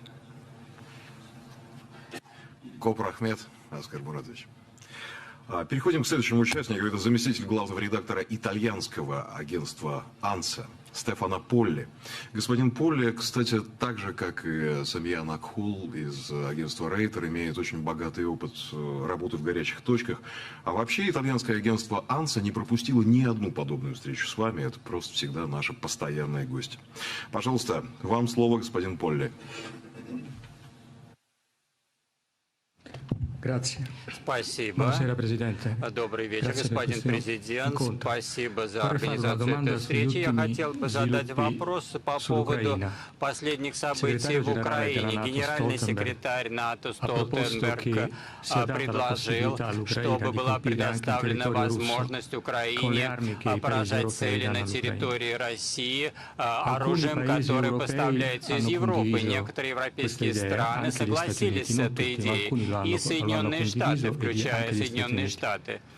Не все, но Соединенные Штаты туда входят. Несмотря на это, в то же самое время в некоторых странах идет дискуссия об отправке военных советников и инструкторов. Хотел спросить у вас, прокомментировать эти два решения, каково будет реакция России на них? Спасибо. С точки зрения наличия советников, инструкторов, то здесь новизны никакой нет, они присутствуют на территории Украины. И, к сожалению, для них несут потери. Я это знаю наверняка. Это не специально делается на ходе боевых действий. Потери возникают. Правда, в европейских странах и Штатах это предпочитают замалчивать.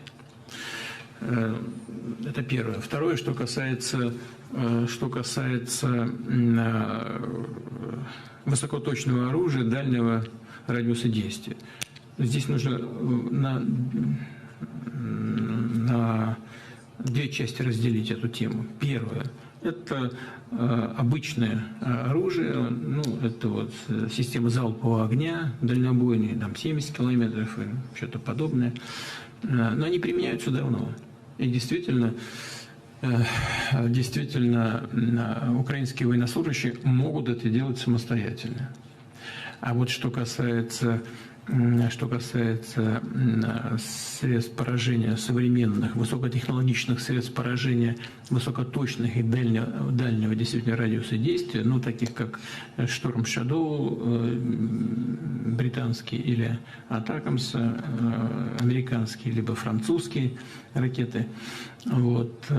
Здесь что можно сказать? Я об этом тоже уже говорил, кстати говоря, по-моему, когда из Узбекистана уезжал. Но вот Атакамс 300 километров.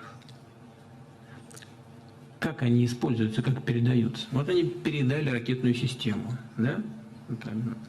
Пентагон передал, американцы передали. Но как используется? Украинские военнослужащие не могут самостоятельно все сделать и нанести удар этой ракетой. Они просто технологически не в состоянии этого сделать. Для этого нужно иметь спутниковую разведку. Потом на основании этой спутниковой разведки, а это американская спутниковая разведка, сформировать полетное задание, а потом ввести ее в ракетную систему.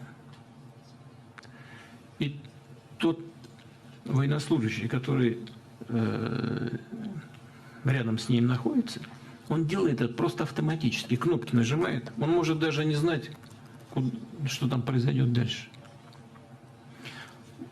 В чем могут принимать участие украинские военнослужащие?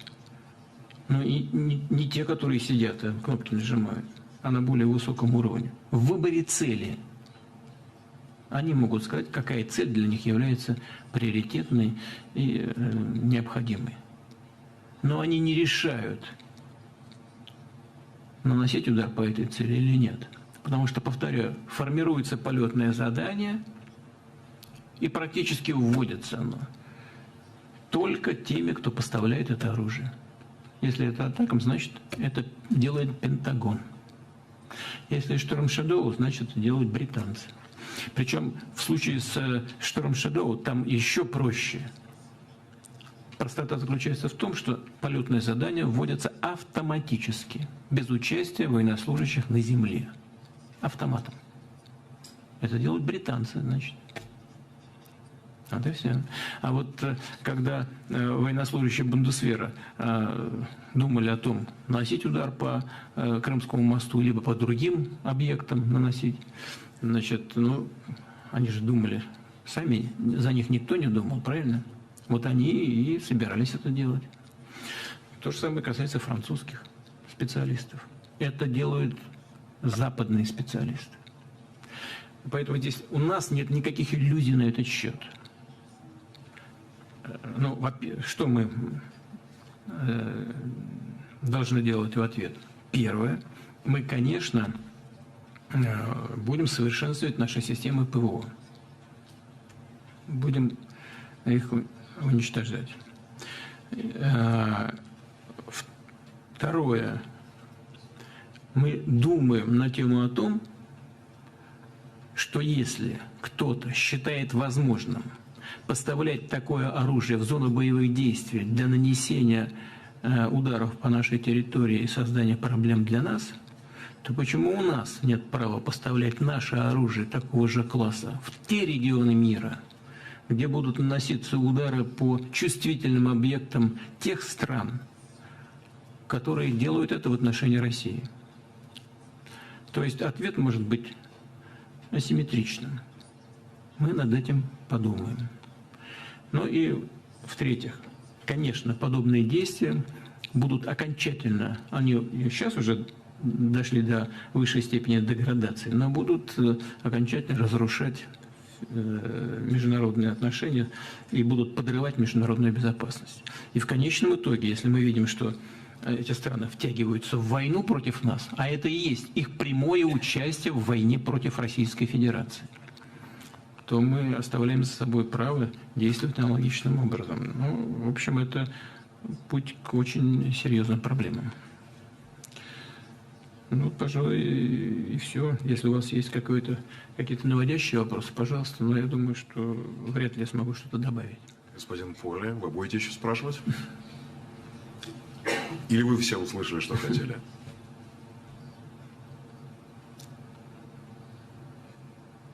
У меня есть еще один вопрос, другой, но не знаю, подходящий ли момент задавать его. Другого момента не будет, мы сейчас разойдемся и все, поэтому это подходящий. Я хотел задать вопрос по поводу Италии, если можно. Италия поддерживает Украину в политическом плане и в военном смысле, но заявляет также, что Италия не в состоянии войны с Россией. Я хотел бы, чтобы вы прокомментировали позицию итальянского руководства.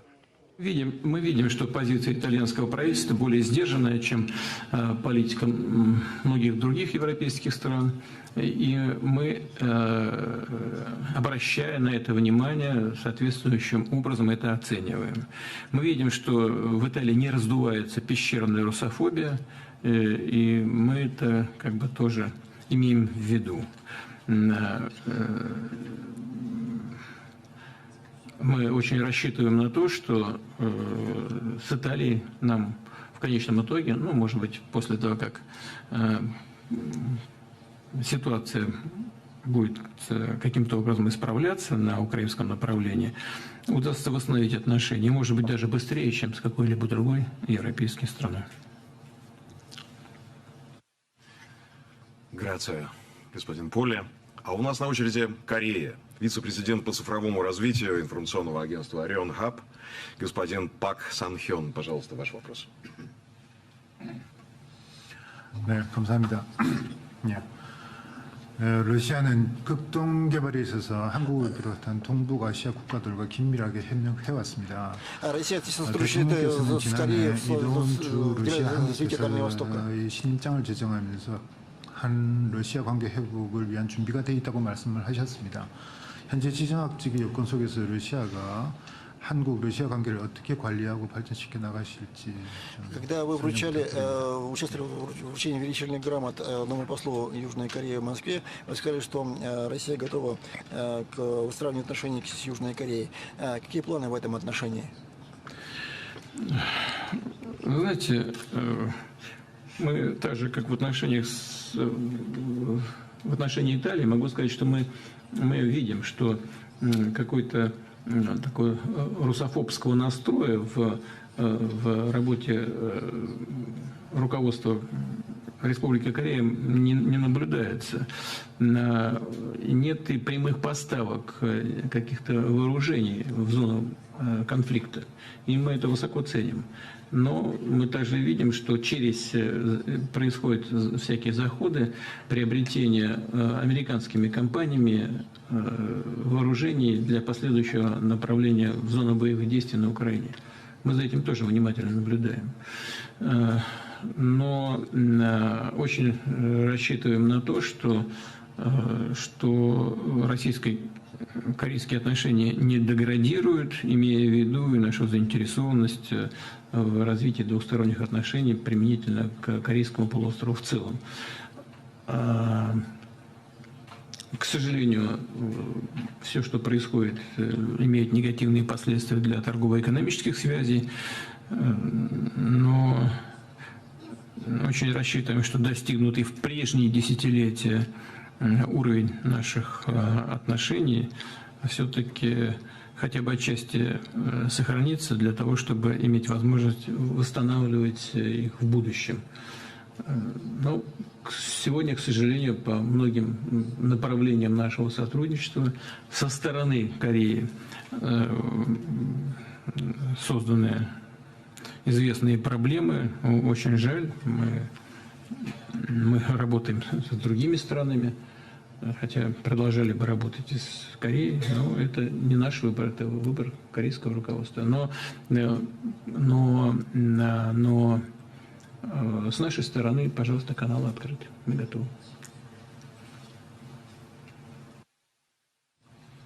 Большое спасибо, господин Пак, за ваш вопрос. Владимир Владимирович, позвольте мне задать вам вопрос от информационного агентства ТАСС. Ну, конечно. Я хочу, чтобы вы вернулись к российской экономике. Это из разряда, знаете, как из анекдота. Так бы и слушал. Вот вы уже рассказали о текущем состоянии экономики. А вот помните, были такие замечательные люди, которые говорили, что российская экономика уже порвана в клочья. Потом мы обложены были и сейчас обложены тысячами санкций. У нас третий год идет специальная военная операция. А вот дальнейшие перспективы экономики, они такие же прекрасные, как ее сегодняшнее состояние? Что вы считаете? Некоторые наши недоброжелатели считают, что вот эти многочисленные санкции, их там 16-17 тысяч, нет другой страны в мире, против которой было бы введено такое количество санкций. Они, конечно, мешают, это безусловно. И вот эти самые недоброжелатели полагают, что в среднесрочной перспективе это так или иначе на нас негативным образом отразится. Это имеет под собой определенные основания. Те, кто так думают, имеют право так думать. Но особенно это касается высоких технологий, некоторых других направлений деятельности современных, там искусственный интеллект и так далее. Значит, микроэлектроника, все знают на самом деле. Все знают, проблемные вещи. Но здесь есть два «но». Во-первых, в какомовских списках в отношении России, даже в самые лучшие годы наших отношений с так называемым коллективным Западом, так никто и не отменил. Вот что любопытно. То есть все равно ограничения были. И у меня есть все основания полагать, что рассчитывать на какое-то уж такую тесную кооперацию в наиболее чувствительных высокотехнологичных областях нам все равно бы не удалось. Нечего было на это рассчитывать. Но проблемы, конечно, создаются, мы их видим, но, как это ни странно, может быть, и для нас самих, мы их преодолеваем. то, что мы раньше в большом количестве закупали, когда мы столкнулись с тем, что нам нельзя закупать, приходится включать мозги, приходится обращаться к нашим не только производителям, но и к нашим разработчикам, которые делают. Они не просто занимают места уходящих или ушедших с нашего рынка западных производителей. Они их подхватывают и быстро развивают. И вот я думаю, что такого эффекта не только наши недоброжатели не ожидали, мы сами отчасти не ожидали. Ну, самый такой примитивный пример. Я сейчас не буду говорить, из какой области, так? Но спрашиваю производителя. Вот закупали, кстати говоря, там бак какой-то во Франции. Ну, просто достаточно примитивный. Ну, тем не менее, там и металлы сложные и так далее. Перестали поставлять. Я говорю, ну и что вы сделали? Разместили, по-моему, в Нижнем Новгороде заказ. Я говорю, сделали не хуже, даже лучше по качеству. И в 3 раза дешевле. Вы понимаете, в чем дело? Это самый простой пример. Вот поверьте мне, это из жизни. И так по очень многим направлениям деятельности. По очень многим направлениям деятельности. Отсюда такой рост. Я думаю, что отсюда такой рост. 3,4% ВВП. Но он, этот рост, и все равно будет иметь определенные ограничения. Вот это вот занимаемые нашими производителями ниши и следующие шаги по развитию этих ниш, с которых ушел западный производитель. И рост на этой базе, он все равно имеет какие-то ограничения. Мы это понимаем. Поэтому в целях нашего развития, тех стратегических ориентирах, которые мы ставим перед собой, одна из главных целей – это технологическая независимость. Мы намерены, мы уже это делаем, и намерены в будущем вкладывать туда определенные и немаленькие ресурсы для того, чтобы догнать то, чего еще нам нужно догонять. Или, может быть, сделать какое-то движение вперед, так чтобы перескочить какие-то переделы. Мы понимаем это, отдаем себе в этом отчет.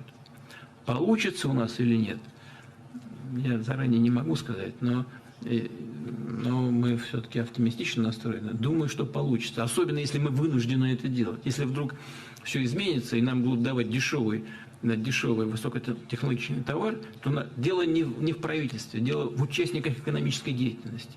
То участники экономической деятельности могут перескочить, понимаете, опять, перескочить на западного производителя, который дает товар достаточно хорошего качества и по приемлемым ценам. Но если этого не случится, вынуждены будем делать сами. Да, может быть, какие-то цели мы вынуждены будем, как говорят там, в правительствах, сдвигать вправо, то есть сдвигать по срокам. Но мы сделаем, в основном сделаем. Но вот я все время привожу этот пример. Мы самолет делаем, МС-21, и там крыло. Да? А он современный самолет из современных материалов. В крыло вставлены жгуты, да, из современных материалов. Но американская администрация взяла и поставила их под санкции, имея в виду, что это якобы двойного назначения. Дурь полная, ничего там двойного назначения нет. В связи с чем? В связи с тем, что это конкурент Боинга 737, по-моему, не помню, по-моему, вот такого же среднемагистрального самолета. Ну да, и у нас как бы производство немножко встало. Нам пришлось над этим поработать. Но мы это сделали.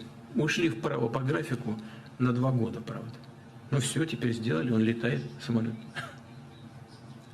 То есть мы по всем, у меня нет сомнений, что мы все сделаем. Вопрос только в сроках. Ну, конечно, сроки тоже важны, потому что пока мы что-то делаем, кто-то уже уходит вперед, мы это тоже понимаем. И будем стараться работать на опережение. То есть ничего критичного из того, что происходит по преодолению этих санкций, у нас не возникает, слава Богу. И, надеюсь, не возникнет. Спасибо большое, Владимир Владимирович. И очень логично сейчас подойти к стране, которая лидирует по количеству санкций в отношении России. Это Соединенные Штаты Америки. 3500 против нас введено санкций. Сегодня с нами за столом главный редактор службы новостей по Европе и Африке американского информационного агентства Associated Press Джеймс Джордан. Пожалуйста, господин Джордан, ваш вопрос президенту Путину. Спасибо большое.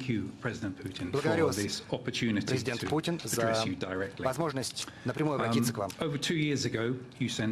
Более 2 лет тому назад вы направили российские войска на Украину, как вы говорите, для того, чтобы защитить русских граждан и также русскоговорящих граждан на Донбассе и обеспечить безопасность восточной границы России. С тех пор 1000 людей погибли с обеих сторон.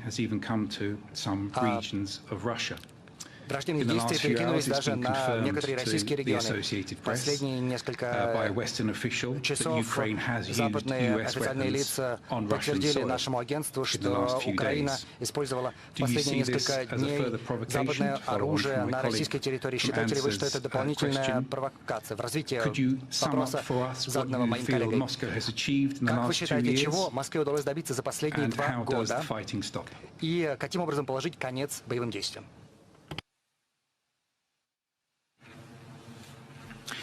Первое, что мы сделали, это исполнили свой долг перед людьми, которые страдали от... Первое, что мы сделали, это исполнили свой долг перед людьми, которые страдали от государственного переворота и последовавших за ним боевых действий на территориях юго-востока Украины.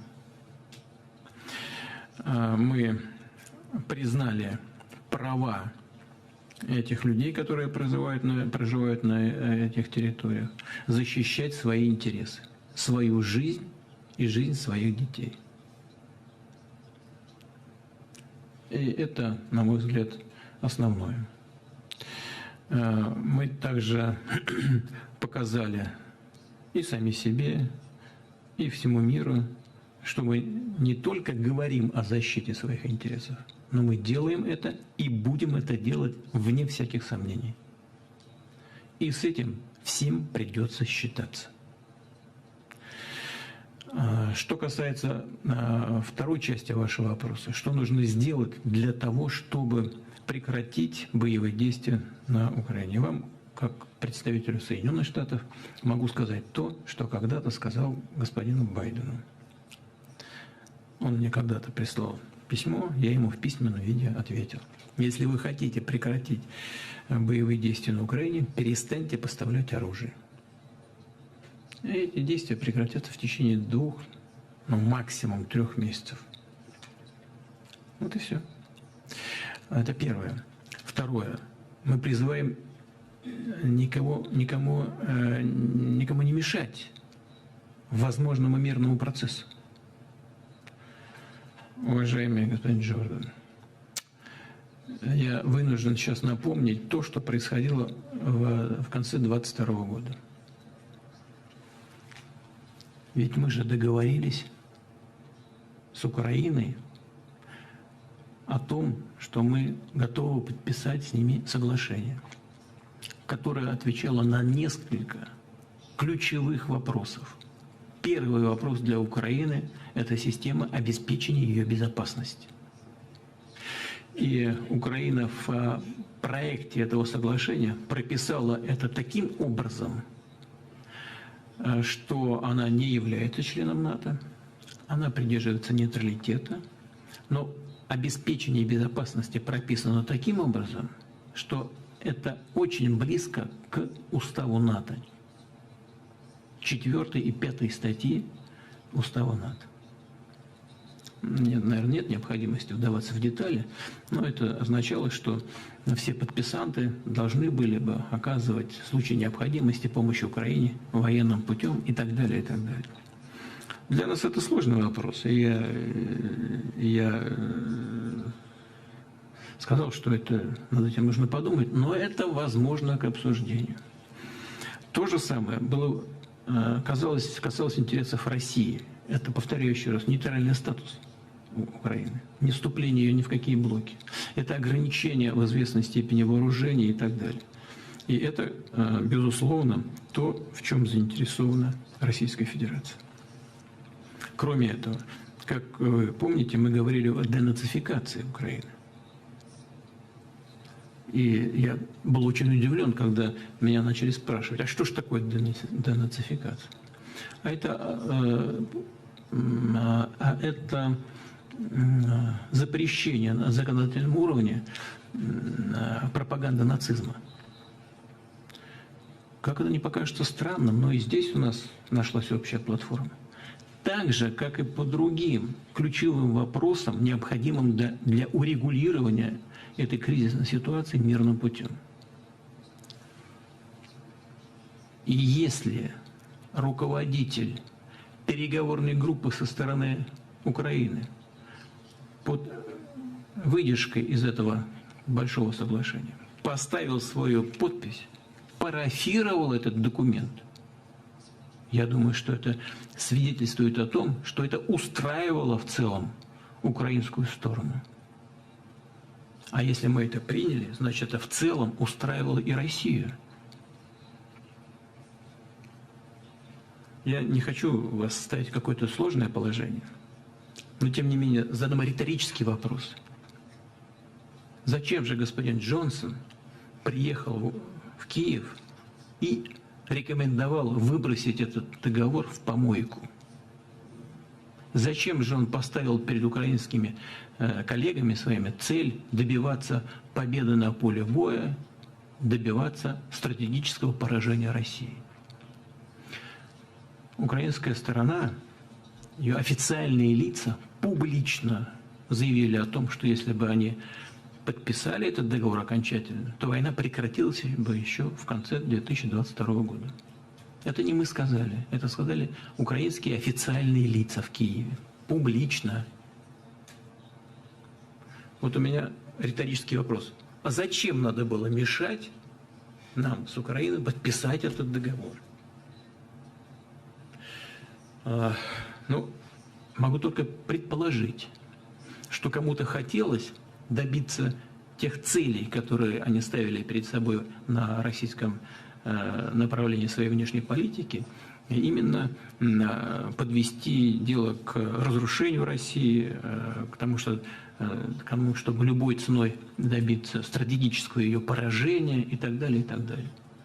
Поэтому вы меня спросили, что же нужно делать. Надеюсь, что я дал достаточно полноценный ответ.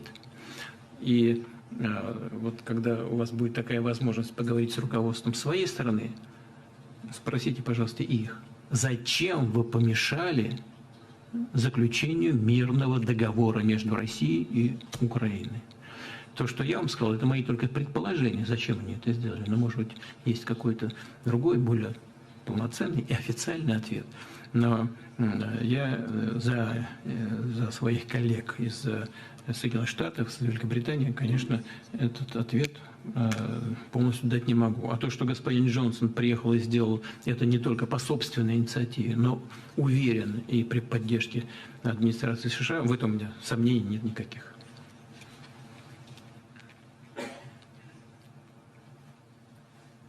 Спасибо, господин президент. Прошу позволения. Позвольте задать еще один краткий вопрос, не связанный с Украиной. Это касается журналиста Эвана Гершковича, который находится в заключении в течение более года.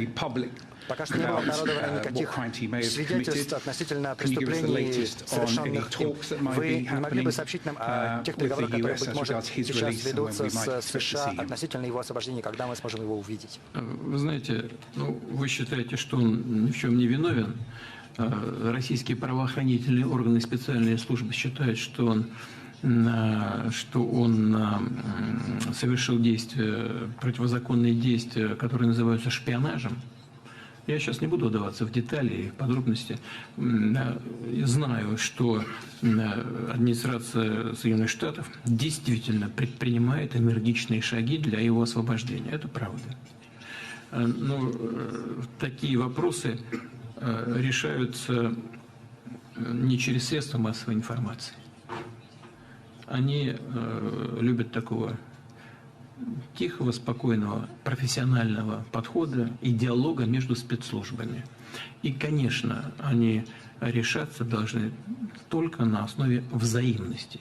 Соответствующие службы Соединенных Штатов и России находятся по этому вопросу в контакте друг с другом. Благодарю вас. Спасибо, господин Жордан. А у нас Турция. Заместитель генерального директора, главный редактор турецкого информационного агентства «Анадолу» Юсуф Осхан. Пожалуйста, господин Осхан, ваш вопрос.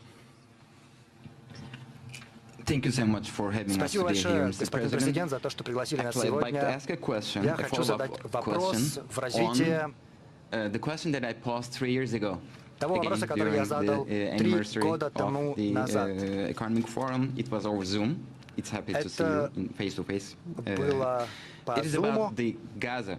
Вопрос касается Газа, войны в секторе Газа. Миллионы людей по всему свету выступают против атак против народа Газа, что достигает уровня геноцида в настоящий момент.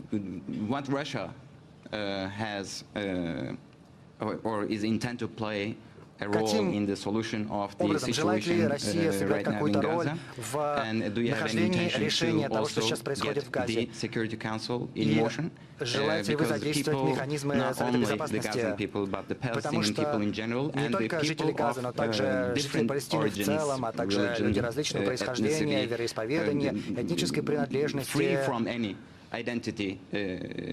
люди вообще никак не связанные с Палестиной. В принципе, люди по всему миру призывают мировые державы положить конец происходящему сейчас в секторе Газа. Спасибо.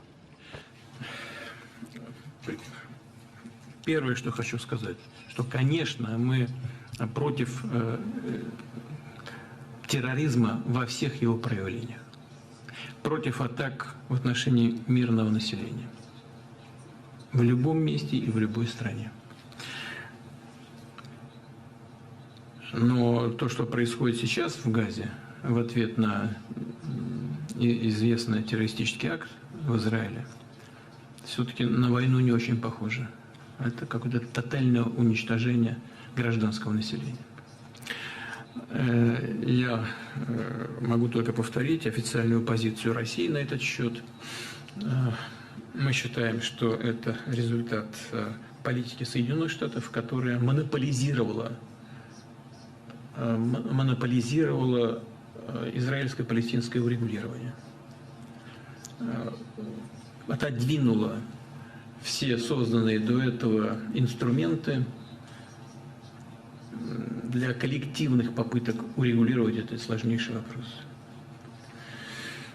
Ну, может быть, кто-то в администрации считал, что чем меньше мнений, тем быстрее можно добиться каких-то договоренностей. Но практика показала, что это не так.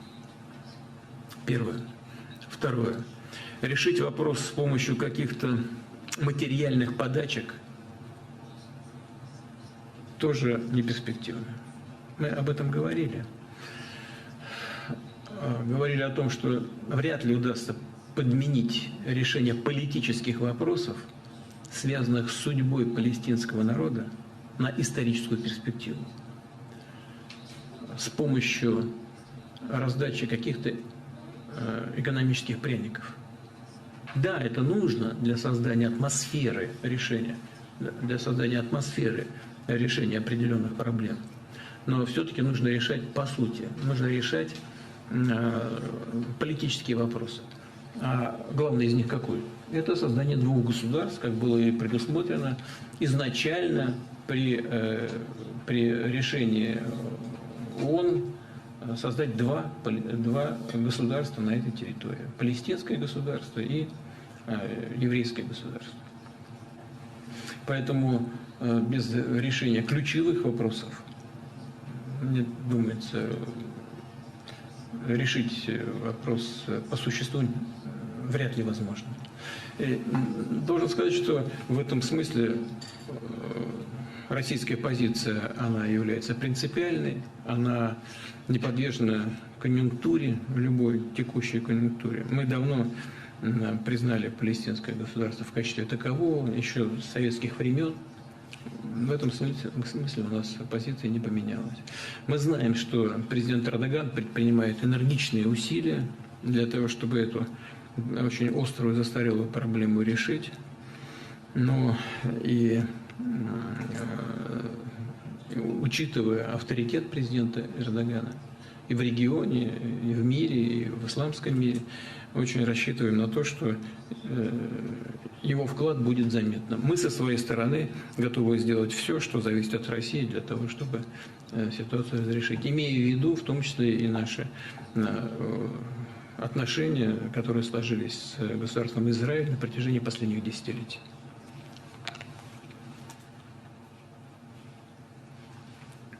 Господин Асхан, есть ли у вас второй вопрос? Пока есть возможность. Yeah, I can follow up on that. Thanks for your answer. Sorry. Also, another question would be regarding the Turkey and Russia relations. You've been in negotiations over the course of last 10 years, and one of the mega projects that Turkey and Russia have achieved together was the building of the nuclear power plant in Akkuyu. So, for the future, now, is there any development on Russian side regarding есть ли какие-то изменения с российской стороны, какие-то подвижки в том, что касается production or the construction project of the gas center that was being discussed in the recent years? Is there any news from the Russian side about that? Or are there any other future projects that is being discussed between the two countries? Что касается Аккую, то все идет по плану, все в графике находится. Все абсолютно в графике. Нет никаких задержек, работает большое количество людей. И строители, главным образом, привлекаются строители из Турции при осуществлении большого объема строительных работ. Наши специалисты работают в Турции. Мы благодарны турецкому руководству за условия, которые были созданы для этой работы. Первый блок заканчивается. Ну и по всем блокам идет абсолютно нормальная работа. Что касается углеводородов, то, да, кстати говоря, я уже говорил об этом, могу повторить, мы не просто строим станцию, мы же кадры готовим. Да? Мы готовы забирать отработанное топливо и так далее. Мы отрасль создаем. Это не просто станция. Это новая отрасль экономики и энергетики Турции. И президент Эрдоган сделал такой вот стратегический выбор, на мой взгляд, очень правильный. В том числе это позволяет избавиться от зависимости от углеводородов. Что здесь говорить? У нас надежная работа, партнерство надежное очень. Что касается газового хаба, то да, здесь мы думаем над этим. «Газпром» с «Боташ», с другими партнерами, ВКонтакте.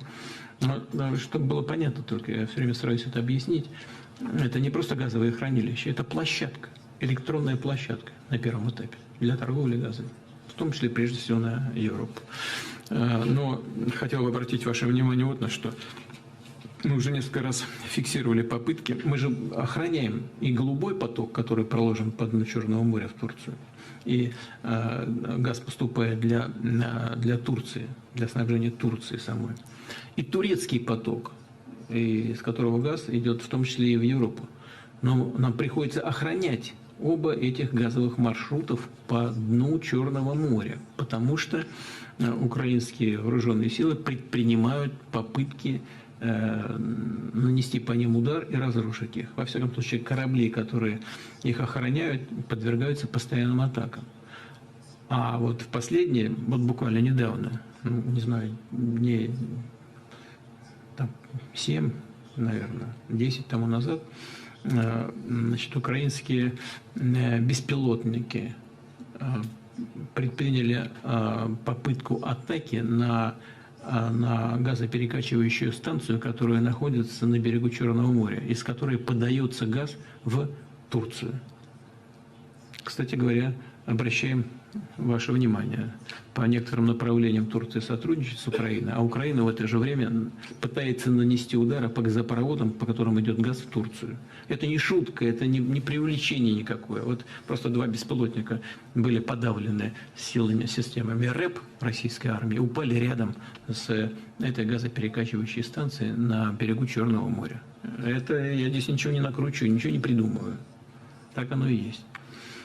Просто вот проинформируйте, пожалуйста, нашего друга, президента Эрдогана, о том, что происходит в реалиях. А корабли, которые охраняют эту газотранспортную систему, проложенную по дну Черного моря, да, постоянно подвергаются атакам этих беспилотных катеров, бэков, которые, кстати, поставляются европейскими странами, Украине. Вот они предпринимают атаки на наши корабли в Черном море, охраняющие вот эти 2 трубопроводные системы.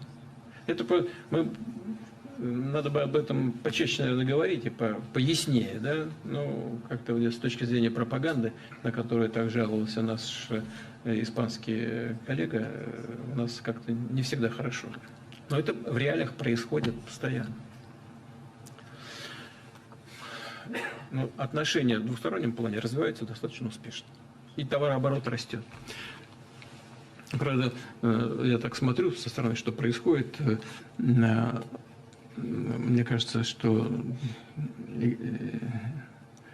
экономический блок правительства в Турции делает в последнее время упор на получение кредитов, инвестиций, на получение грантов из западных финансовых институтов. Ну, наверное, это неплохо. Но если это связано с ограничениями торгово-экономических связей с Россией, то потерь для турецкой экономики будет больше, чем приобретений. На мой взгляд, такая угроза существует. Но это вопрос такого специального рассмотрения, может быть, отдельно. Мы смотрим по цифрам просто. А макроэкономические показатели, они пока требуют особого внимания со стороны правительства Турции. Но я не хочу вдаваться в детали. Хотя они мне известны хорошо, я погружен в материал. Я понимаю, что там происходит. Большое спасибо за вопрос, господин Асхан. Владимир Владимирович, вы совсем недавно были с государственным визитом 3-дневным в Узбекистане и оценили этот визит как очень плодотворный и успешный. А вот теперь к вам в Петербург прилетел гость из Ташкента. Это Абдусаид Кучимович Кучимов, генеральный директор Национального информационного агентства Узбекистана. Абдусаид Кучимович, вам слово. Спасибо вам. Владимир Владимирович, в недавних переговорах в Ташкенте вы с президентом Шавкатом Мирзиёевым обменялись мнениями и по актуальным международным вопросам. Для нас, Узбекистана, чрезвычайно важны мир и стабильность на соседней афганской земле. К сожалению, мы наблюдаем, что события на Украине полностью вытеснили из глобальной повестки не менее острую, на наш взгляд, афганскую проблематику. Хотя существует объективная необходимость выстраивать взаимодействие с новыми властями Афганистана, помочь в решении социально-экономических проблем многострадания афганского народа. Более того, мы можем видеть твердые стремления нового правительства Афганистана, то есть Талибана, с установлением мира в стране, конструктивному сотрудничеству со всеми государствами. В связи с этим мой вопрос: насколько важно для Российской Федерации поддерживать диалог с Афганистаном? Занимает ли сейчас афганское направление важное место в российской политике? И каково ваше отношение в процессе вокруг этой страны? Спасибо. Во-первых, хочу подтвердить, что визит в Узбекистан был очень основательным, плодотворным, результативным. такого формата, пожалуй, у нас пока ни с кем не складывалось. А именно, что имею в виду? По инициативе президента Мирзиёева мы не только приехали в Узбекистан по приглашению президента с большой правительственной делегацией, но одновременно проводили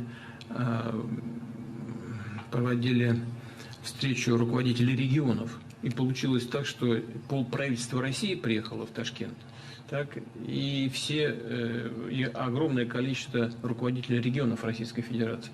Некоторые руководители регионов России с удовольствием общались даже с руководством обновленного правительства Российской Федерации в Ташкенте, что было любопытно. Но и между собой очень активно взаимодействовали. И это оказалось очень полезно. Очень полезно, даже неожиданно для меня. Это первое. Второе, мы обсуждали и проблему Украины, и президент Мирзиёев, конечно, выступает активно за мирное урегулирование украинского кризиса. Неоднократно говорил о озабоченности Узбекистана в связи с тем, что происходит на Украине. Но мы благодарны президенту за то, что политика Узбекистана здесь носит явно выраженный такой нейтральный характер и очень взвешенный. Что касается Афганистана, то мы говорили много и об этом. Проблема, с которой сталкивается Узбекистан, это проблема выхода к Мировому океану, к морям, это все понятно. Да, здесь разные существуют варианты, в том числе это развитие логистики через территорию Афганистана. Всякой разной логистики, и трубопроводного транспорта, и железнодорожного транспорта, автомобильного, это поставка энергоносителей, и электроэнергии и так далее, и так далее. И, конечно, в этой связи и для Узбекистана, и для нас очень важна стабильность в Афганистане. И мы всегда исходили из того, что надо исходить из реалий. Талибы контролируют власть в Афганистане. И, конечно, нужно добиваться того, чтобы все договоренности на уровне Организации Объединенных Наций, в том числе, были исполнены, в том числе, чтобы эксклюзивная была власть с участием всех этнических групп Афганистана. Это тонкий, очень важный вопрос, но надо выстраивать отношения с правительством Талибана. И в целом у нас контакты есть. Я знаю, что и Афганистан это развивает. Будем двигаться дальше.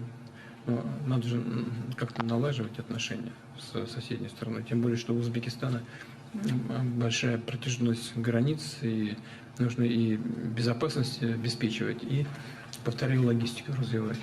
Мы договорились, что обязательно будем вместе над этим работать, будем изучать эти возможности. Спасибо большое. Спасибо, Абдусаид Кучимович.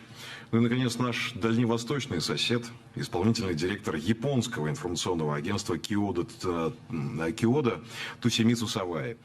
Господин Саваи вообще-то очень опытный международный журналист со стажем. На протяжении своей карьеры он работал корреспондентом в самых разных уголках земного шара. Например, в Кении, Таиланде, Пакистане, США. Господин Саваи, прошу, ваш вопрос.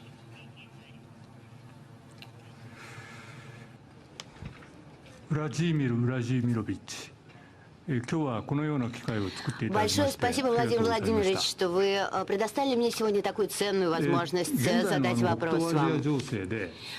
Сейчас в дальневосточном регионе мира очень много моментов, которые представляют некое беспокойство для Японии. Ну, во-первых, это территориальные проблемы с Россией. Кроме того, это военное сотрудничество с Россией и Северной Кореей, которая сейчас углубляется. Вот с этими двумя проблемами мы сейчас столкнулись с Японией. Что касается территориальных вопросов и территориальной проблемы. Такой вопрос. Вы в Хабаровске в этом году сказали, что обязательно пойти на 4 этих спорных Курильских острова. И есть ли у вас уже конкретные планы, график? Вы, как вы считаете, у нас сейчас такая ситуация, что переговоры приостановлены, и если вы посетите эти территории, то наши отношения двусторонние получат еще больший удар. Расскажите, пожалуйста, как вы планируете? Что касается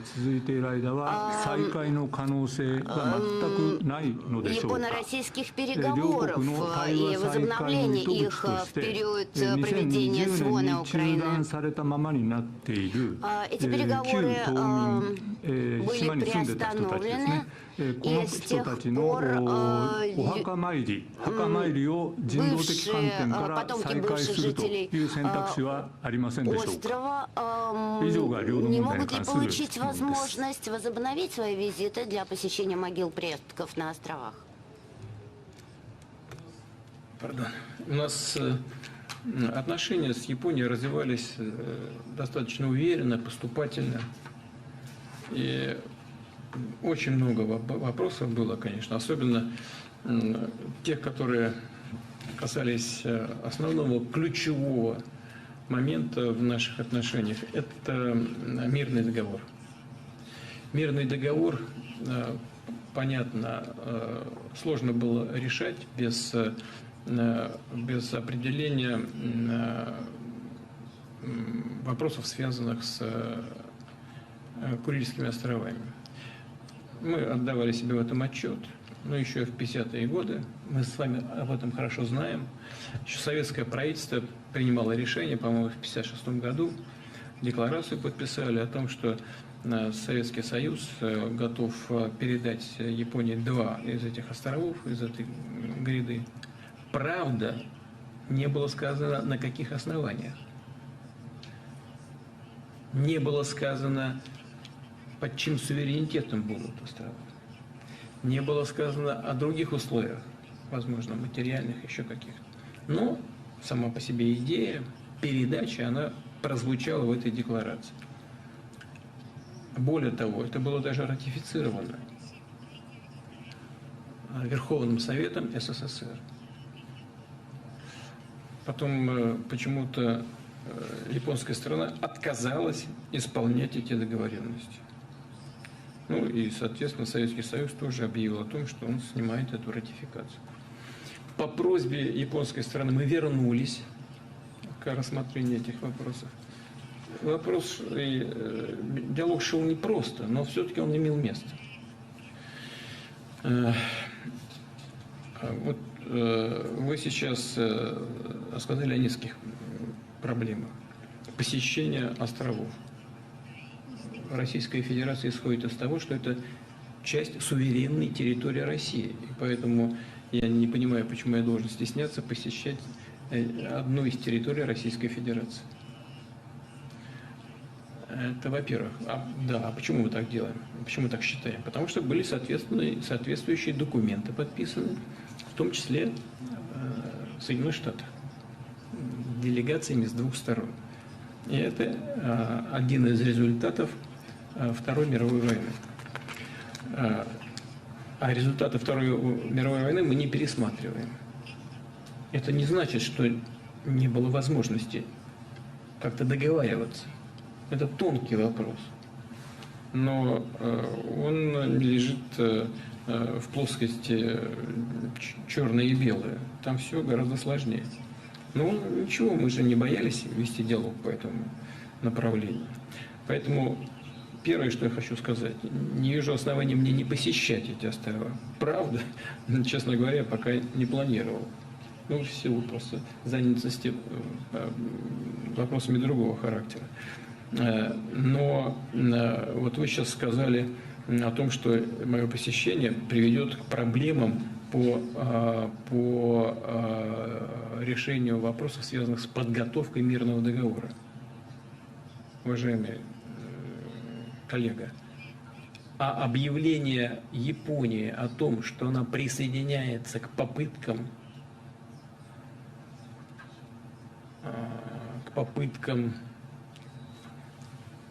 добиться стратегического поражения России, это, как вы думаете, не является препятствием для продолжения диалога по мирному договору? Япония присоединилась к призывам добиться стратегического поражения России. И вы думаете, что это хорошее условие для проведения переговоров по мирному договору? Вы думаете, что мое гипотетическое желание посетить острова – это серьезнее, чем заявление правительства Японии о том, что нужно добиться стратегического поражения Российской Федерации? Я понимаю, что это не ваш личный вопрос, это вопрос, который продиктован там редакцией и так далее. Но вы задайте этот вопрос своим руководителям. Это первое. Второе, мы видим ангажированность Японии сегодня в этом украинском кризисе. И сейчас нет условий для продолжения диалога между Россией и Японией по мирному договору. Мы не отказываемся от того, чтобы его возобновить, но только в случае создания необходимых условий и прежде всего с японской стороны. Мы ничего не делали в двусторонних отношениях, что усложняло бы российско-японский диалог. Ничего. Все, что было сделано со стороны Японии. Теперь по поводу отношений России и Корейской Народно-Демократической Республики. Ну, можно как угодно относиться к тому, что было, к тому, что есть. Ну, во-первых, на мой взгляд, Корейская Народно-Демократическая Республика неоднократно демонстрировала желание договариваться, в том числе и с Соединенными Штатами. Думаю, именно эта готовность к переговорам послужила поводом для встреч бывшего президента США господина Трампа с Ким Чен Ыном. Вот и американская сторона тоже видела готовность. Более того, ведь договорились же с американцами, северокорейцы, о том, что они не будут проводить испытаний, не будут даже ликвидировать там какой-то полигон свой. Не только договорились в ответ на соответствующие шаги со стороны Соединенных Штатов, в том числе в банковской сфере, но и сделали это. Они же сделали это. Что получили в ответ? Соединенные Штаты в одностороннем порядке нарушили эти договоренности. Причем впрямую, без всяких стеснений. Ну, естественно, корейцы взяли и вышли из этих договоренностей. И что? И что же нам мешает развивать отношения со страной, с которой у нас общая граница? Есть некоторые вещи, которые, знаете, даже у меня вызывают вопросы. Да, мы в свое время поддержали там некоторые шаги в отношении Северной Кореи. Ну, например, в области трудовой миграции. Я честно, все вам говорю, все же работаете в сфере информации, вы все люди вовлеченные в эти процессы, в материале. Но зачем мы это сделали, честно говоря? Ну что такого? Трудовые мигранты, какую угрозу они представляют и для кого? Как-то странно. Мы заботимся об экологии, да? Заботимся о каких-то птичках, там, о каких-то морских животных, о том, об этом. А то, что люди с голоду будут умирать, не потому, что они какие-то воинственные, уж больно, они лично граждане, физические лица, просто граждане страны, а им запрещено где-то работать, ограничивают это, возможность зарабатывать для того, чтобы они могли прокормить свои семьи. Странно как-то. Странно. Знаете, даже вот сейчас отвлеченно говорю от от всех проблем, которые возникают. Знаете, так и будет всегда в мире, если кому-то будут угрожать. Вот им угрожают, они отвечают. Если бы не было угрозы, я думаю, что бы постепенно ядерный вопрос решался бы. Постепенно решался бы. Но им же постоянно угрожают. А им что делать в ответ? Что касается наших отношений с Северной Кореей, с Корейской Народно-Демократической Республикой, ну, соседи наши. Мы будем развивать отношения. Нравится это кому-то или нет? Спасибо за вопрос. Владимир Владимирович, просит слово Сабиян Акхул из Рейтера. Не сможем отказать, да? Пожалуйста, ваш вопрос. Yes, I have two questions. Да, вы знаете, у меня есть два вопроса. Во-первых, развитие происходящего в Газе. Война продолжается 8 месяцев. Премьер-министр Нетаньяху заявил, что он не остановится, пока Хамас не будет побежден. Этого еще не произошло. Какие сценарии вам видятся? Как этот кризис будет разворачиваться далее? Далее, с учетом ваших дипломатических отношений с палестинскими властями, с Хамас, ваше влияние даже со странами Персидского залива. Как вы считаете, можете ли вы сыграть ведущую роль в посредничестве и в том, чтобы положить конец этому конфликту на основе создания двух государств, как это предусмотрено Мадридской конференцией? Есть ли надежды для палестинского государства? Это мой первый вопрос. Мне кажется, надежда есть. Надежда есть в том числе и потому, что и в Соединенных Штатах, и в самом Израиле есть люди, которые выступают за создание именно двух государств. И полагают, что именно на этом пути, на пути создания двух суверенных государств, и на этом пути и можно найти путь к миру. Можно найти формулу мира. Должна ли Россия играть какую-то ведущую роль? Я думаю, нет. Ну, там много игроков, которые вовлечены в этот конфликт и имеют огромное влияние на происходящие события. Но внести свой вклад в попытку урегулирования мы, конечно, можем. С учетом и наших отношений, которые сложились за последние десятилетия с Израилем, и учитывая наши традиционные отношения, доверительные очень, с исламским, арабским миром, я думаю, что решающий вклад все-таки должны внести страны региона и организации исламской конференции, значит, Лига арабских государств, это соседние государства, Египет, конечно, Саудовская Аравия, страны залива, Турция, как один из ведущих игроков в исламском мире. Ну, разумеется, Соединенные Штаты.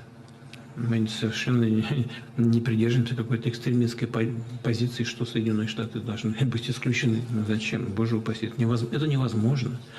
И Израиль, конечно. Но нужно найти золотую середину.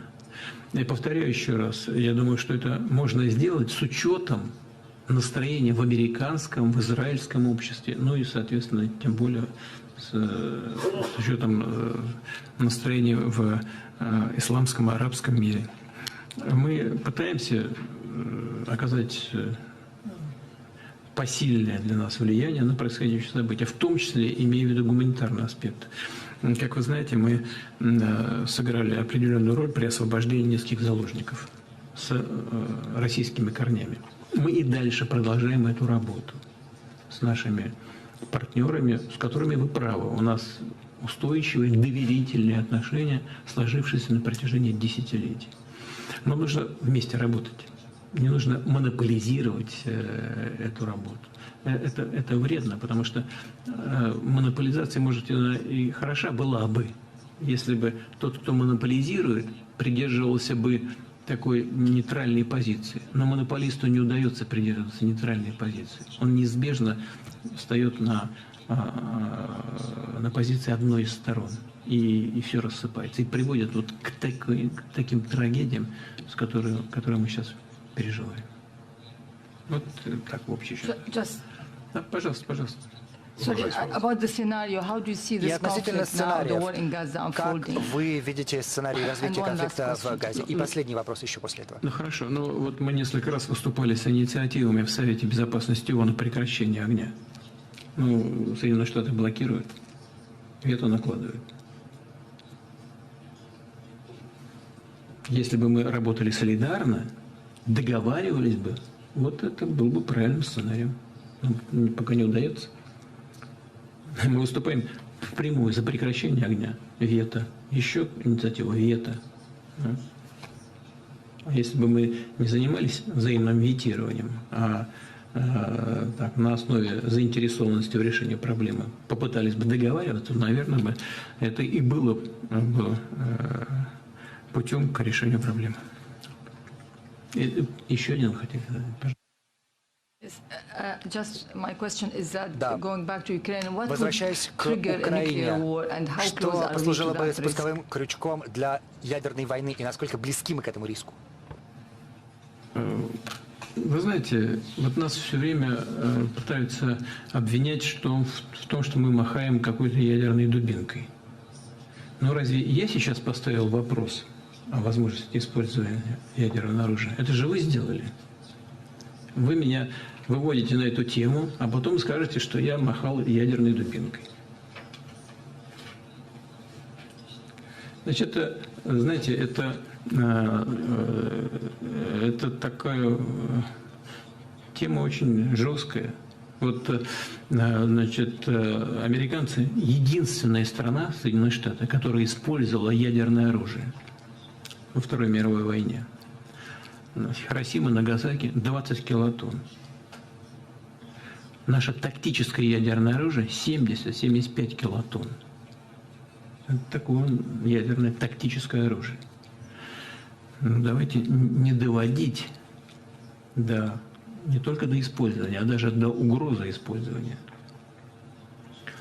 Почему-то на Западе считают, что Россия никогда этого не использует. У нас же есть ядерная доктрина. Посмотрите, что написано. Если чьи-то действия будут угрожать нашему суверенитету и территориальной целостности, мы считаем для себя возможным использовать все имеющиеся в нашем распоряжении средства.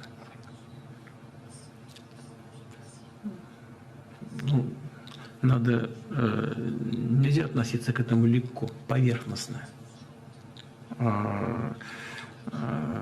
Нужно относиться профессионально. Я надеюсь, что так и все в мире будут относиться к вот таким к решению вопросов подобного рода. Спасибо, Самия Нахкул. Спасибо. Иранское агентство ИРНА. Али Надири просит задать еще один вопрос. Пожалуйста, господин Надири.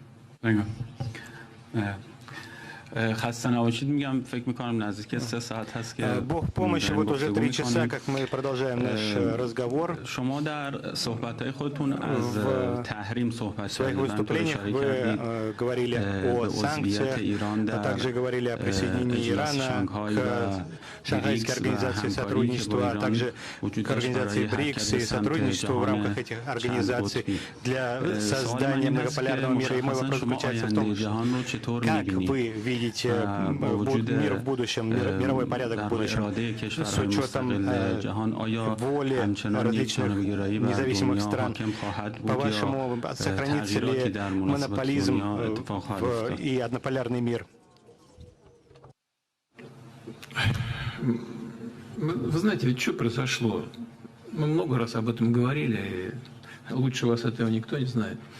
Советский Союз рухнул, развалился, или его развалили, неважно, важно, что он прекратил существование. И осталась одна супердержава. которая посчитала, что все, теперь на ее плече боженька заснул, и теперь можно всеми командовать. Но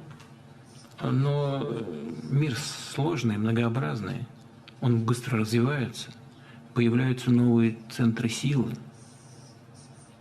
Ну вот один из западных, европейских политиков сказал, что не я, хочу, чтобы всем это было понятно, сказал, что все европейские государства – это малые государства, только не все еще это поняли.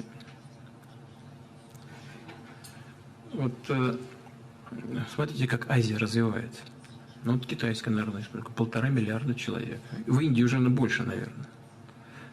Огромными темпами развиваются другие страны и Азии, и Южная Азия, Юго-Восточная Азия. Вон даже Бангладеш, так, Пакистан, Индонезия. И темпы развития большие. И население растет. И, судя по всему, тенденции такие, что вот развитие туда перекачивает потихонечку. У них несколько процессов в этом регионе мира происходит, догоняющие не только темпы роста, но и догоняющие уровень жизни. Все это неизбежно будет приводить к изменению конфигурации в мире. И уже сегодня нельзя говорить о каком-то монополизме. Но его уже не существует. И мир, безусловно, может существовать только тогда, когда он многообразен, в своем многообразии. Если это будет полная монополия, то это будет ужасно. Так же, как и в природе, и в политике. Мир всегда многообразен. Я не знаю, хорошо ли это для самих Соединенных Штатов, что такая монополия создалась после развала Советского Союза. Ведь это потребовало от самих Соединенных Штатов каких-то дополнительных усилий. Вот смотрите, Соединенные Штаты тратят совокупно на оборонные расходы больше всех стран вместе. Больше, если все расходы всех стран мира объединить, сложить, все равно США тратят на оборону больше, чем все страны вместе. А почему? Огромные деньги идут на содержание баз за границей. Вот меня часто спрашивают, а как-то вам удается, да, иметь такие современные вооружения, как, скажем, планирующие блоки «Авангард», ну, условно, да, или как другие. Значит, потому что мы концентрируем усилия, финансы, административные ресурсы на решение главных задач. А Штаты вынуждены тратить деньги на содержание вооруженных сил. Потому что если обширные базы по всему миру, расходы огромные, воровство безграничное. Я сейчас ни в чем никого не обвиняю. И у нас много воровства и жульничества везде, и в ваших странах везде. Но в Штатах больше, в армии. Почему? Потому что на содержание всегда больше воруют. Это просто неизбежно. Вот. Значит, уходят огромные ресурсы уходят на поддержание своего статуса империи. Идет ли это на пользу гражданам Соединенных Штатов или нет? Я думаю, что нет. Это как раз способствует тому, что Соединенные Штаты потихонечку с орбиты съезжают. И исследователи в США знают об этом, прямо об этом говорят и прямо об этом пишут. Я их читаю. Вопрос в том, как это, с какой скоростью сход с орбиты будет. Но вот если бы были умные люди, они бы читали бы то, что пишут их исследователи, и приспособились бы к этому. И дольше бы продержались на Олимпе. Но сегодняшнее руководство хочет любой ценой удержать это имперское положение. И только наносит себе ущерб. Но изменения все равно происходят. Они неизбежны, они уже идут. Никакого однополярного мира уже нет. Мне кажется, что задача для всех нас заключается в том, чтобы мы и в Штатах, и в Европе, и в России, и в Азии, чтобы мы, понимая это, не дошли до какой-то крайности, о которой говорила наша коллега из Британии. И чтобы мы, понимая это, сдерживали свои амбиции и умели договариваться, а не отговаривать от договоренности. И тогда, значит, мир будет изменяться, но без тех катаклизмов, которые всех так пугают. Sorry. Сегодня у меня был еще один вопрос, на который сегодня Международное ядерное агентство МАГАТЭ выпустило документ против Исламской Республики Иран с учетом того, что в настоящее время Иран, имея выход еще с учетом того, что Америка вышла из ядерного соглашения и в МНПТ участвовала, вот это соглашение было вновь принято, и мне кажется, что необходимо использовать некое агентство, некий орган, который был бы более профессионален, более компетентен для того, чтобы, возможно, он был использован для того, чтобы был использован в качестве оружия. И вот, как вы думаете, с чем связана эта ситуация? Я не очень уверен, что я понял ваш вопрос, но Иран выполнял все взятые на себя обязательства по известному соглашению, о котором мы сейчас упомянули. Все. К Ирану невозможно предъявить никаких претензий. Затем Соединенные Штаты в одностороннем порядке решили выйти из этого соглашения, а европейцы продолжили требовать от Ирана, чтобы он выполнял взятые на себя обязательства. Но это... Вы уж меня простите, но это какой-то бред. Не Иран же вышел из этого соглашения. США вышли. Бывший президент Трамп взял и принял решение выйти из соглашения. А европейцы говорят, да, это не очень хорошо, что американцы вышли, но вы, иранцы, все соблюдаете. С какого хрена-то иранцы, извините, так по-русски звучит грубовато немножко. Но если ключевой игрок вышел из соглашения, почему на Иран-то должна лежать такая нагрузка по соблюдению? Тем не менее, знаете, даже мы уговаривали Иран не совершать каких-то резких шагов, не выходить из этого соглашения, чтобы не обострять отношения с Европой. Вот я вам такую тайну раскрою, хотя это тайна Поли Шанеля, как у нас говорят. Мы тоже иранское руководство уговаривали. Спокойнее, только хуже для вас будет, лучше соблюдайте это соглашение. Но так я про себя все время думал. Почему иранцы должны его соблюдать, если другие выходят? Непонятно. Вот. Но в целом, конечно, нужно искать какие-то механизмы, которые были бы стабильными. Как это же всем понятно. Сегодня подписали соглашение, завтра с него вышли. Как работать-то? Где же? Вот нам все время говорят, здесь очень важно доверие. Где же это доверие-то? Откуда оно возьмется? Поменялась, одна администрация ушла, другая пришла. И тут же все ранее принятые на себя обязательства в помойку. Это вот так же, как сегодня вот у нас каждый думает о своем, я о своем. Значит, вот коллега из Соединенных Штатов спрашивал про возможные договоренности с Украиной. Да, мы вот вышли практически на подписание соглашения с Украиной. Да? Правда, вот с подачи Соединенных Штатов и Великобритании все это было выброшено в помойку. А сегодня как договариваться?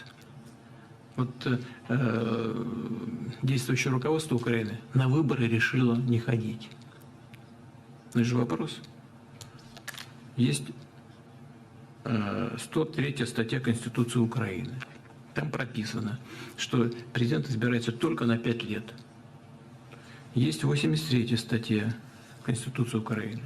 где написано, что в условиях военного положения срок полномочий парламента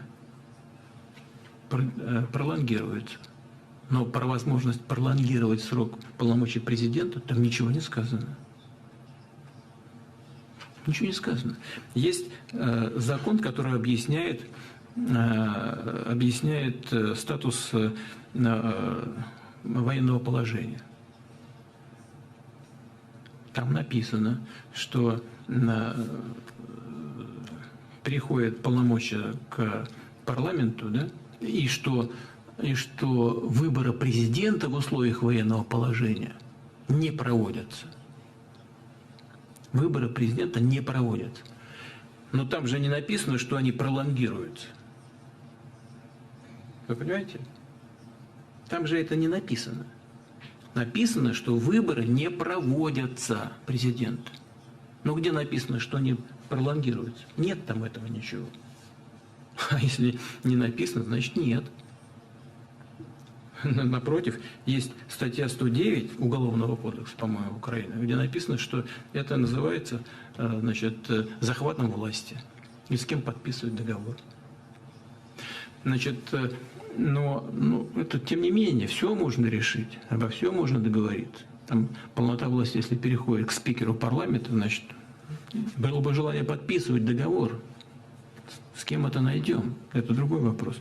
Но что касается Ирана, то да, я с вами согласен. Нужен какой-то инструмент, его, видимо, нужно вырабатывать заново, который был бы и легитимным, и надежным, с тем, чтобы все участники этого процесса не чувствовали себя в опасности, что завтра все предварительные условия будут ликвидированы. А на одну из договаривающихся сторон будет возложена вся ответственность за несоблюдение того, что они на самом деле ничего не нарушали. و نظر شما در مورد اقدام امروز آژانس بین المللی Да, и что касается сегодняшних действий МАГАТЭ касательно публикации резолюции относительно Исламской Республики Иран, я хотел бы услышать ваше мнение. Спасибо. Я не видел пока этого. Просто я должен посмотреть текст, что я же не знаком с этим. Мы с вами здесь полдня уже беседу ведем. Да. Вы мне покажите, тогда я постараюсь свое мнение сформулировать. Я пока не могу, потому что я не видел этой резолюции. Спасибо, господин Адери. Владимир Владимирович, говорим почти 3 часа. Будем закругляться, да? Пожалуйста, если есть что-то, что вы считаете важным, и что мы еще не отметили, то пожалуйста. Агентство ДПА, Германия. Да, пожалуйста. Еще один вопрос, пожалуйста.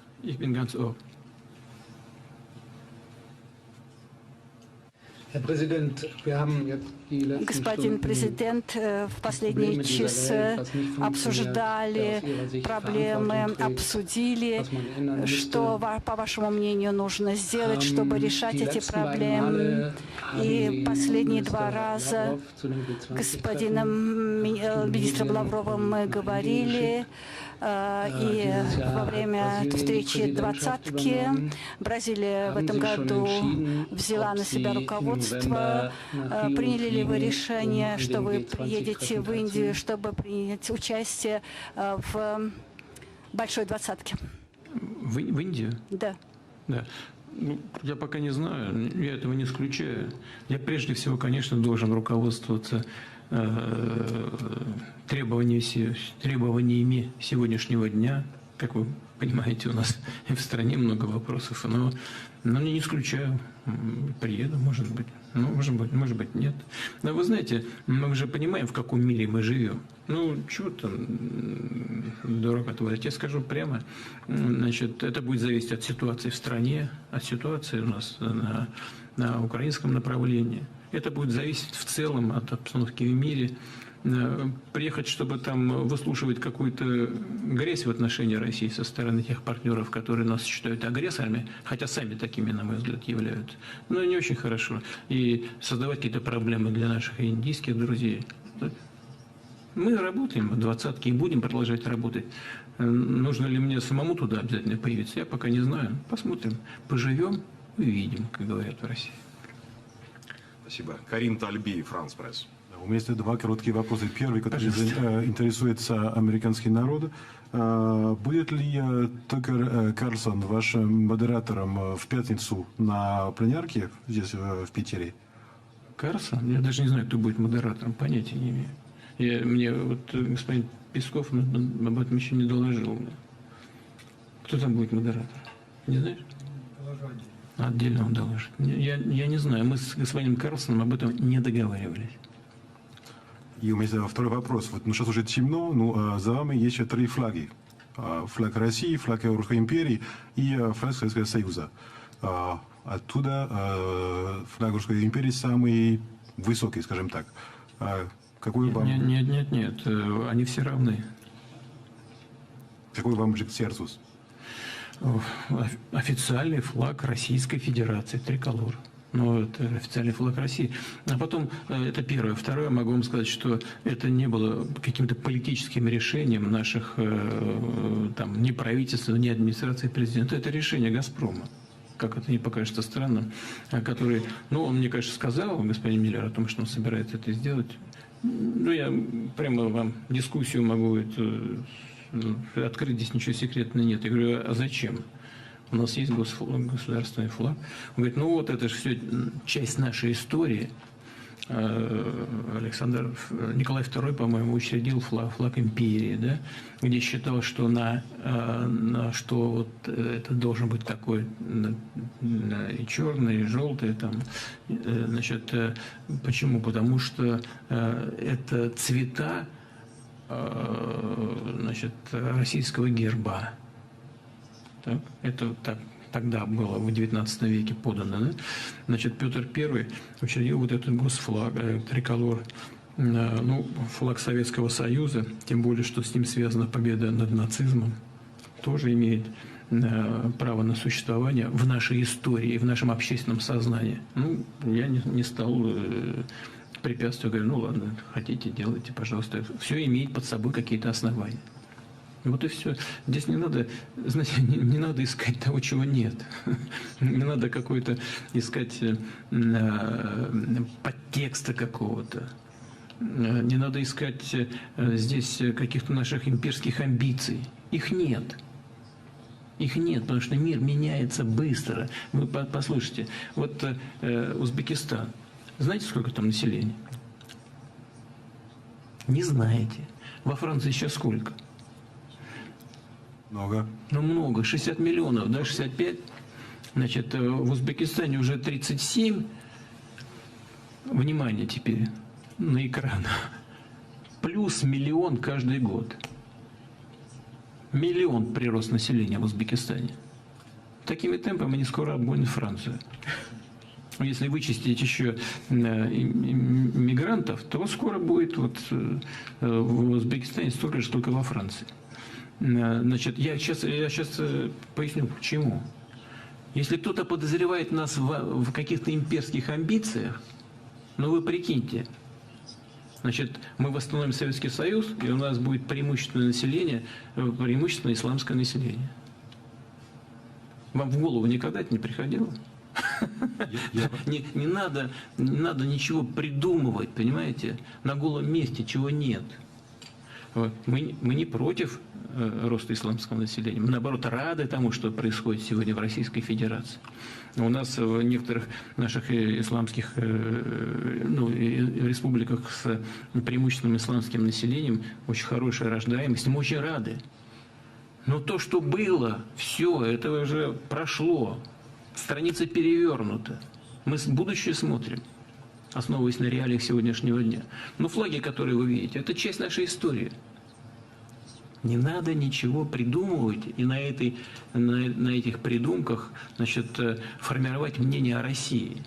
Не надо формировать образ врага из России. Вы сами себе только вредите этим, понимаете? Вот напридумывали, что Россия хочет напасть на НАТО. Вы сбрендили совсем, что ли?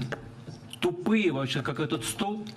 Кто это придумал? Это чушь, понимаете? Бред собачий. Но это было бы бредом, да? Если бы не было задумкой для того, чтобы одурачивать свое собственное население. Говорит, караул, скоро Россия на нас нападет, и мы должны срочно вооружаться, срочно, значит, направлять вооружение, значит, на Украину. А на самом деле для чего это делать? Чтобы удержать свое собственное имперское положение и величие. Вот для чего это делается. Вот для чего эти угрозы и пугалки для бюргеров в Германии, во Франции и в других частях Европы. Вот для чего. Такой угрозы не существует и быть не может. Мы сами себя защищаем на Украине. Вот где Соединенные Штаты через океан, и где мы. Вот представьте, мы бы сейчас в Канаде там творили то, что делают Соединенные Штаты у нас на нашем пороге здесь, в России, в Украине, или в Мексике. Или бы мы сейчас сказали, что Соединенные Штаты отторгли часть территории Мексики в свое время. И побуждали бы Мексику бороться за возвращение своих территорий. В принципе, это примерно то же самое, что делают западные страны в отношении кризиса, российско-украинского кризиса. Вот об этом вы не хотели подумать когда-нибудь? Не надо на эти флаги смотреть. Надо смотреть на суть происходящих событий. Нет у нас имперских амбиций, поверьте. Это все ерунда. Так же, как угроза со стороны России в отношении стран НАТО и Европы. Вы чего? Посмотрите потенциал НАТО, посмотрите потенциал России. Ну что, вы решили, что мы сумасшедшие, что ли?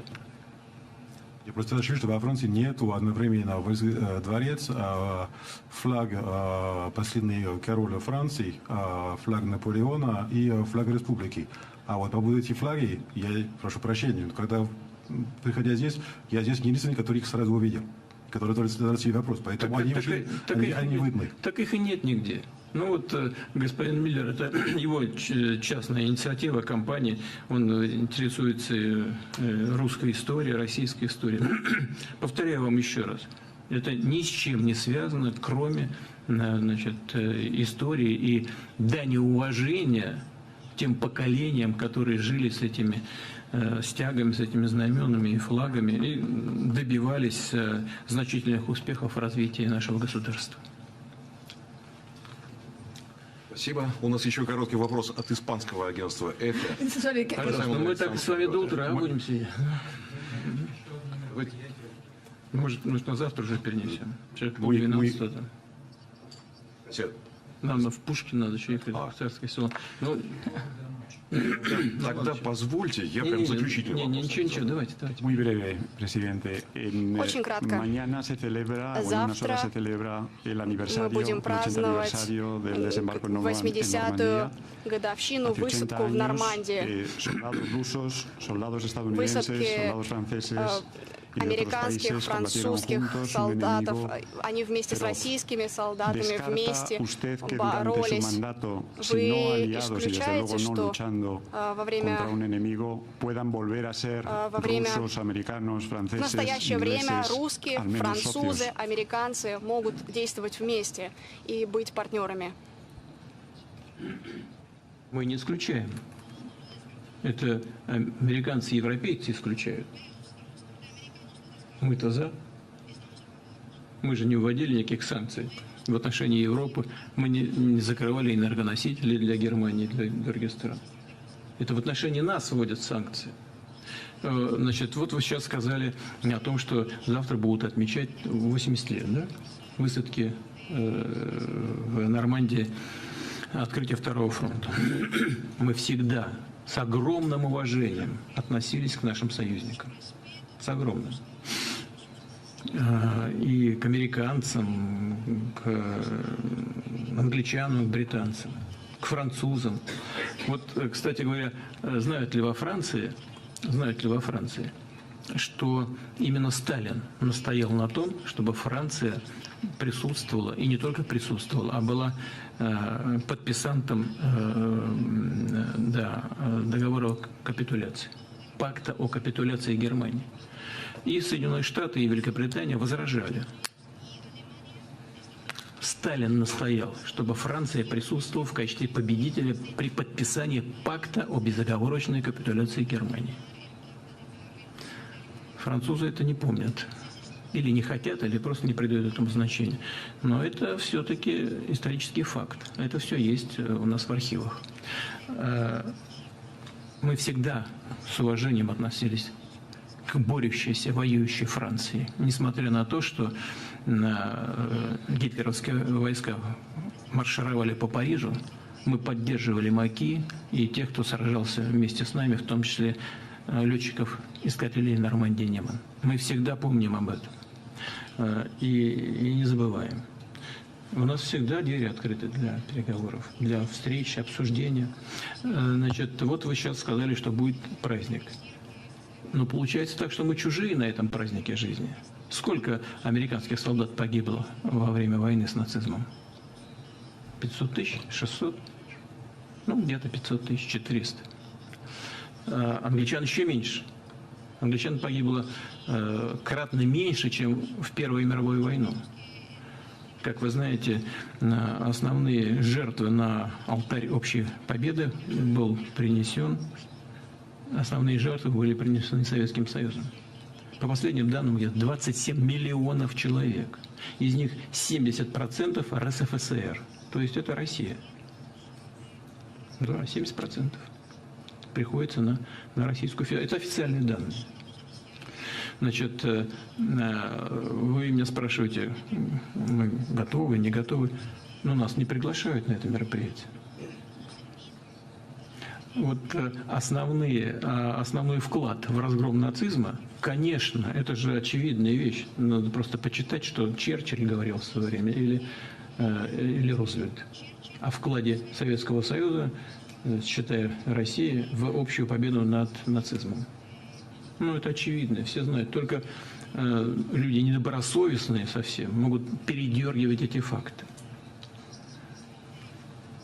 Бог с ним, пускай отмечают там и без нас, с нас не убудет. Но это ответ на ваш вопрос. Кто хочет этого дела, а кто не хочет. Вот я думаю, что там руководство сегодняшней Украины будет присутствовать. Вы послушайте меня.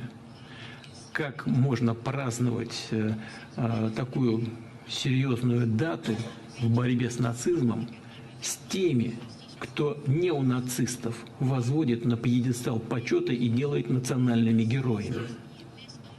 Вот сегодняшний символ украинской государственности – это Бандера. Но он был одним из основных сподвижников Гитлера на территории Восточной Европы. Это именно руками бандеровцев расстреливались тысячи не только русских и поляков, но и евреев. Это ближайший сподвижник Гитлера. Да, потом в конце войны он начал вынюхивать и понимать, что победа от Гитлера ускользает, начал искать союзников уже на западном направлении, и немцы это заметили. Но это основной коллаборационист. Ходил с поднятыми руками, значит, и приветствовал, не только приветствовал, а впрямую работали с нацистами. Значит, действовавший на тот момент еще легитимный глава украинского государства в Канаде, как вы это знаете хорошо, аплодировал бывшему солдату СС, стоя. Ну что, вы не знаете об этом? Все же знают. Только средства массовой информации Европы, Соединенных Штатов, Канады замалчивают этот факт, как будто этого не было. А это было. Ему сказали, вот человек, который во время Второй мировой войны воевал против русских. Все встали, включая президента Украины, и начали ему аплодировать. Но кто воевал против русских во время Второй мировой войны? Гитлер и те, кто сотрудничал с ним. А тот, кому они рукоплескали, это бывший солдат СС. СС Галичина. Все ему аплодируют. А завтра эти люди будут отмечать высадку союзников в Нормандии. Это как бы... значит, Россия, которая является правопреемником Советского Союза, которая понесла такие огромные потери, они как бы стесняются пригласить. Нас не убудет. Но это просто ответ на ваш вопрос. Кто заинтересован в нормальных отношениях и в восстановлении, а кто не очень. Мы за. Ну что? Заключительный вопрос. Разрешите? Да, давайте. Он очень коротенький. Вы хотите? Наверняка. Окей, Махамедес. А кто? Тогда спрашивайте, а я потом заключительный. Ja, bitteschön. Weil Sie das Thema Narzissmus angesprochen haben. Вы говорили о нацизме. Вы знаете, что в Германии есть партия, которая вызывает определенное беспокойство у общественности, у других партий, которая не критично относится к этому эпизоду, к этому периоду в нашей истории, о котором вы говорили. Альтернатива для Германии во многих федеральных землях находится под наблюдением конституционного надзора ввиду их высказываний и действий. И господин Шупала, сопредседатель этой партии, в 2020 году был, если я правильно помню, в Москве. Его приглашали в российское посольство в Берлине, насколько я знаю. Как вы видите себе альтернативу для Германии? Как вы видите выстраивание отношений и отношения этой партии к России, России к этой партии? Вы знаете, у нас, несмотря на то, что вот тот господин, о котором вы упомянули, был в Москве, я с кем-то из лидеров, по-моему, даже встречался, да, не помню с кем даже, но у нас системных отношений с представителями этой партии нет. Но что есть в нашем понимании того, что происходит в Федеративной Республике, там любая альтернативная точка зрения воспринимается как антигосударственная. И всех объявляют почему-то сразу агентами Кремля. Но, вы знаете, если какая-то политическая сила критикует действующую власть, то в условиях демократии, наверное, нет оснований немедленно объявлять эту работу политической силы антигосударственной и вести дело к ее закрытию. Когда-то Гитлера посадили в тюрьму после неудачного путча в Баварии, насколько мне помнится, да? У него сразу рейтинг вырос и крылья за спиной. До этого он не считался общенациональным политиком, а после его ареста стал таковым. Но мы не видим никаких признаков неонацизма в деятельности АфД, альтернативы для Германии. Если кто-то высказывается за нормальные отношения с нашей страной, с Россией, мы это только поддерживаем. Но мы не принимаем решения о том, действует эта политическая сила в рамках Конституции или нет. Но, повторяю еще раз, мы не видим ничего такого, что вызывало бы у нас какую-то озабоченность. Мы этого не видим. Если действующая власть видит угрозу для себя в позиции альтернативы для Германии, но это как говорится, это не наше пиво, да? Это вопросы развития политической ситуации в самой Федеративной Республике. Но, вы знаете, я хочу вернуться к тому, что только что сказал. И вот альтернативу для Германии подозревают в каких-то неонацистских позициях. А то, что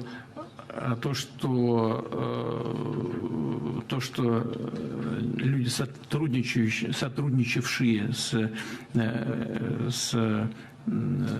нацистским режимом на той же Украине, почему-то не видят. Вот это мы называем двойными стандартами, как во внутренней политике, так и во внешней.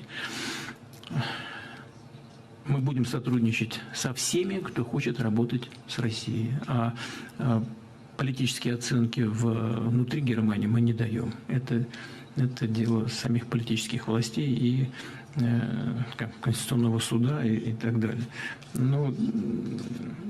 Но я уже сказал, пример Гитлера привел. Не добиваются те, кто использует какие-то неполитические средства в политической борьбе, результата, к которому стремятся.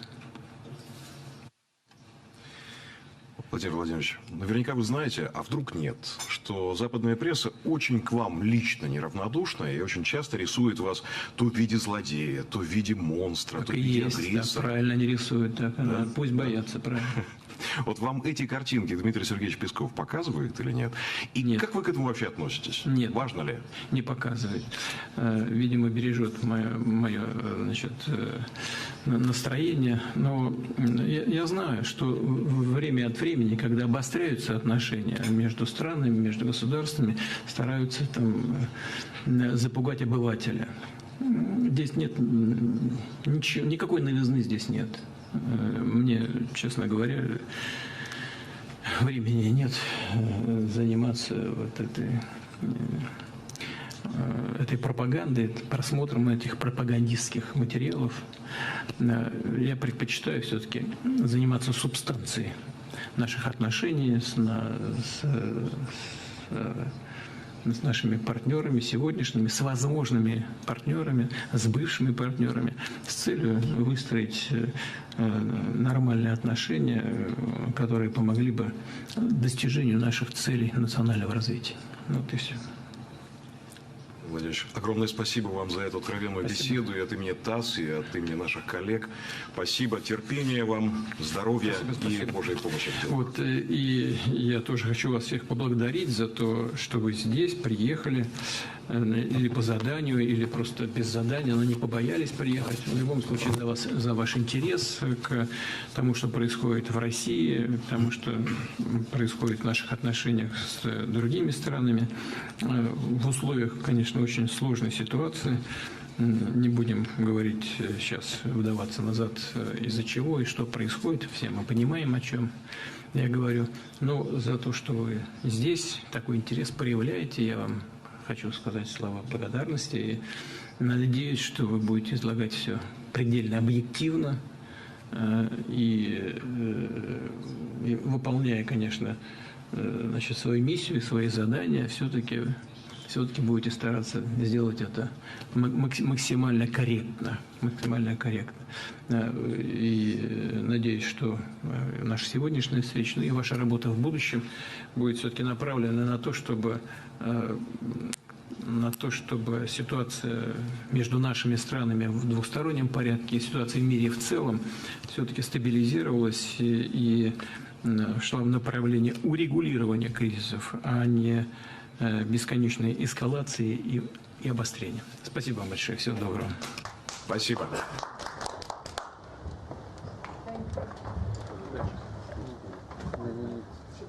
Что?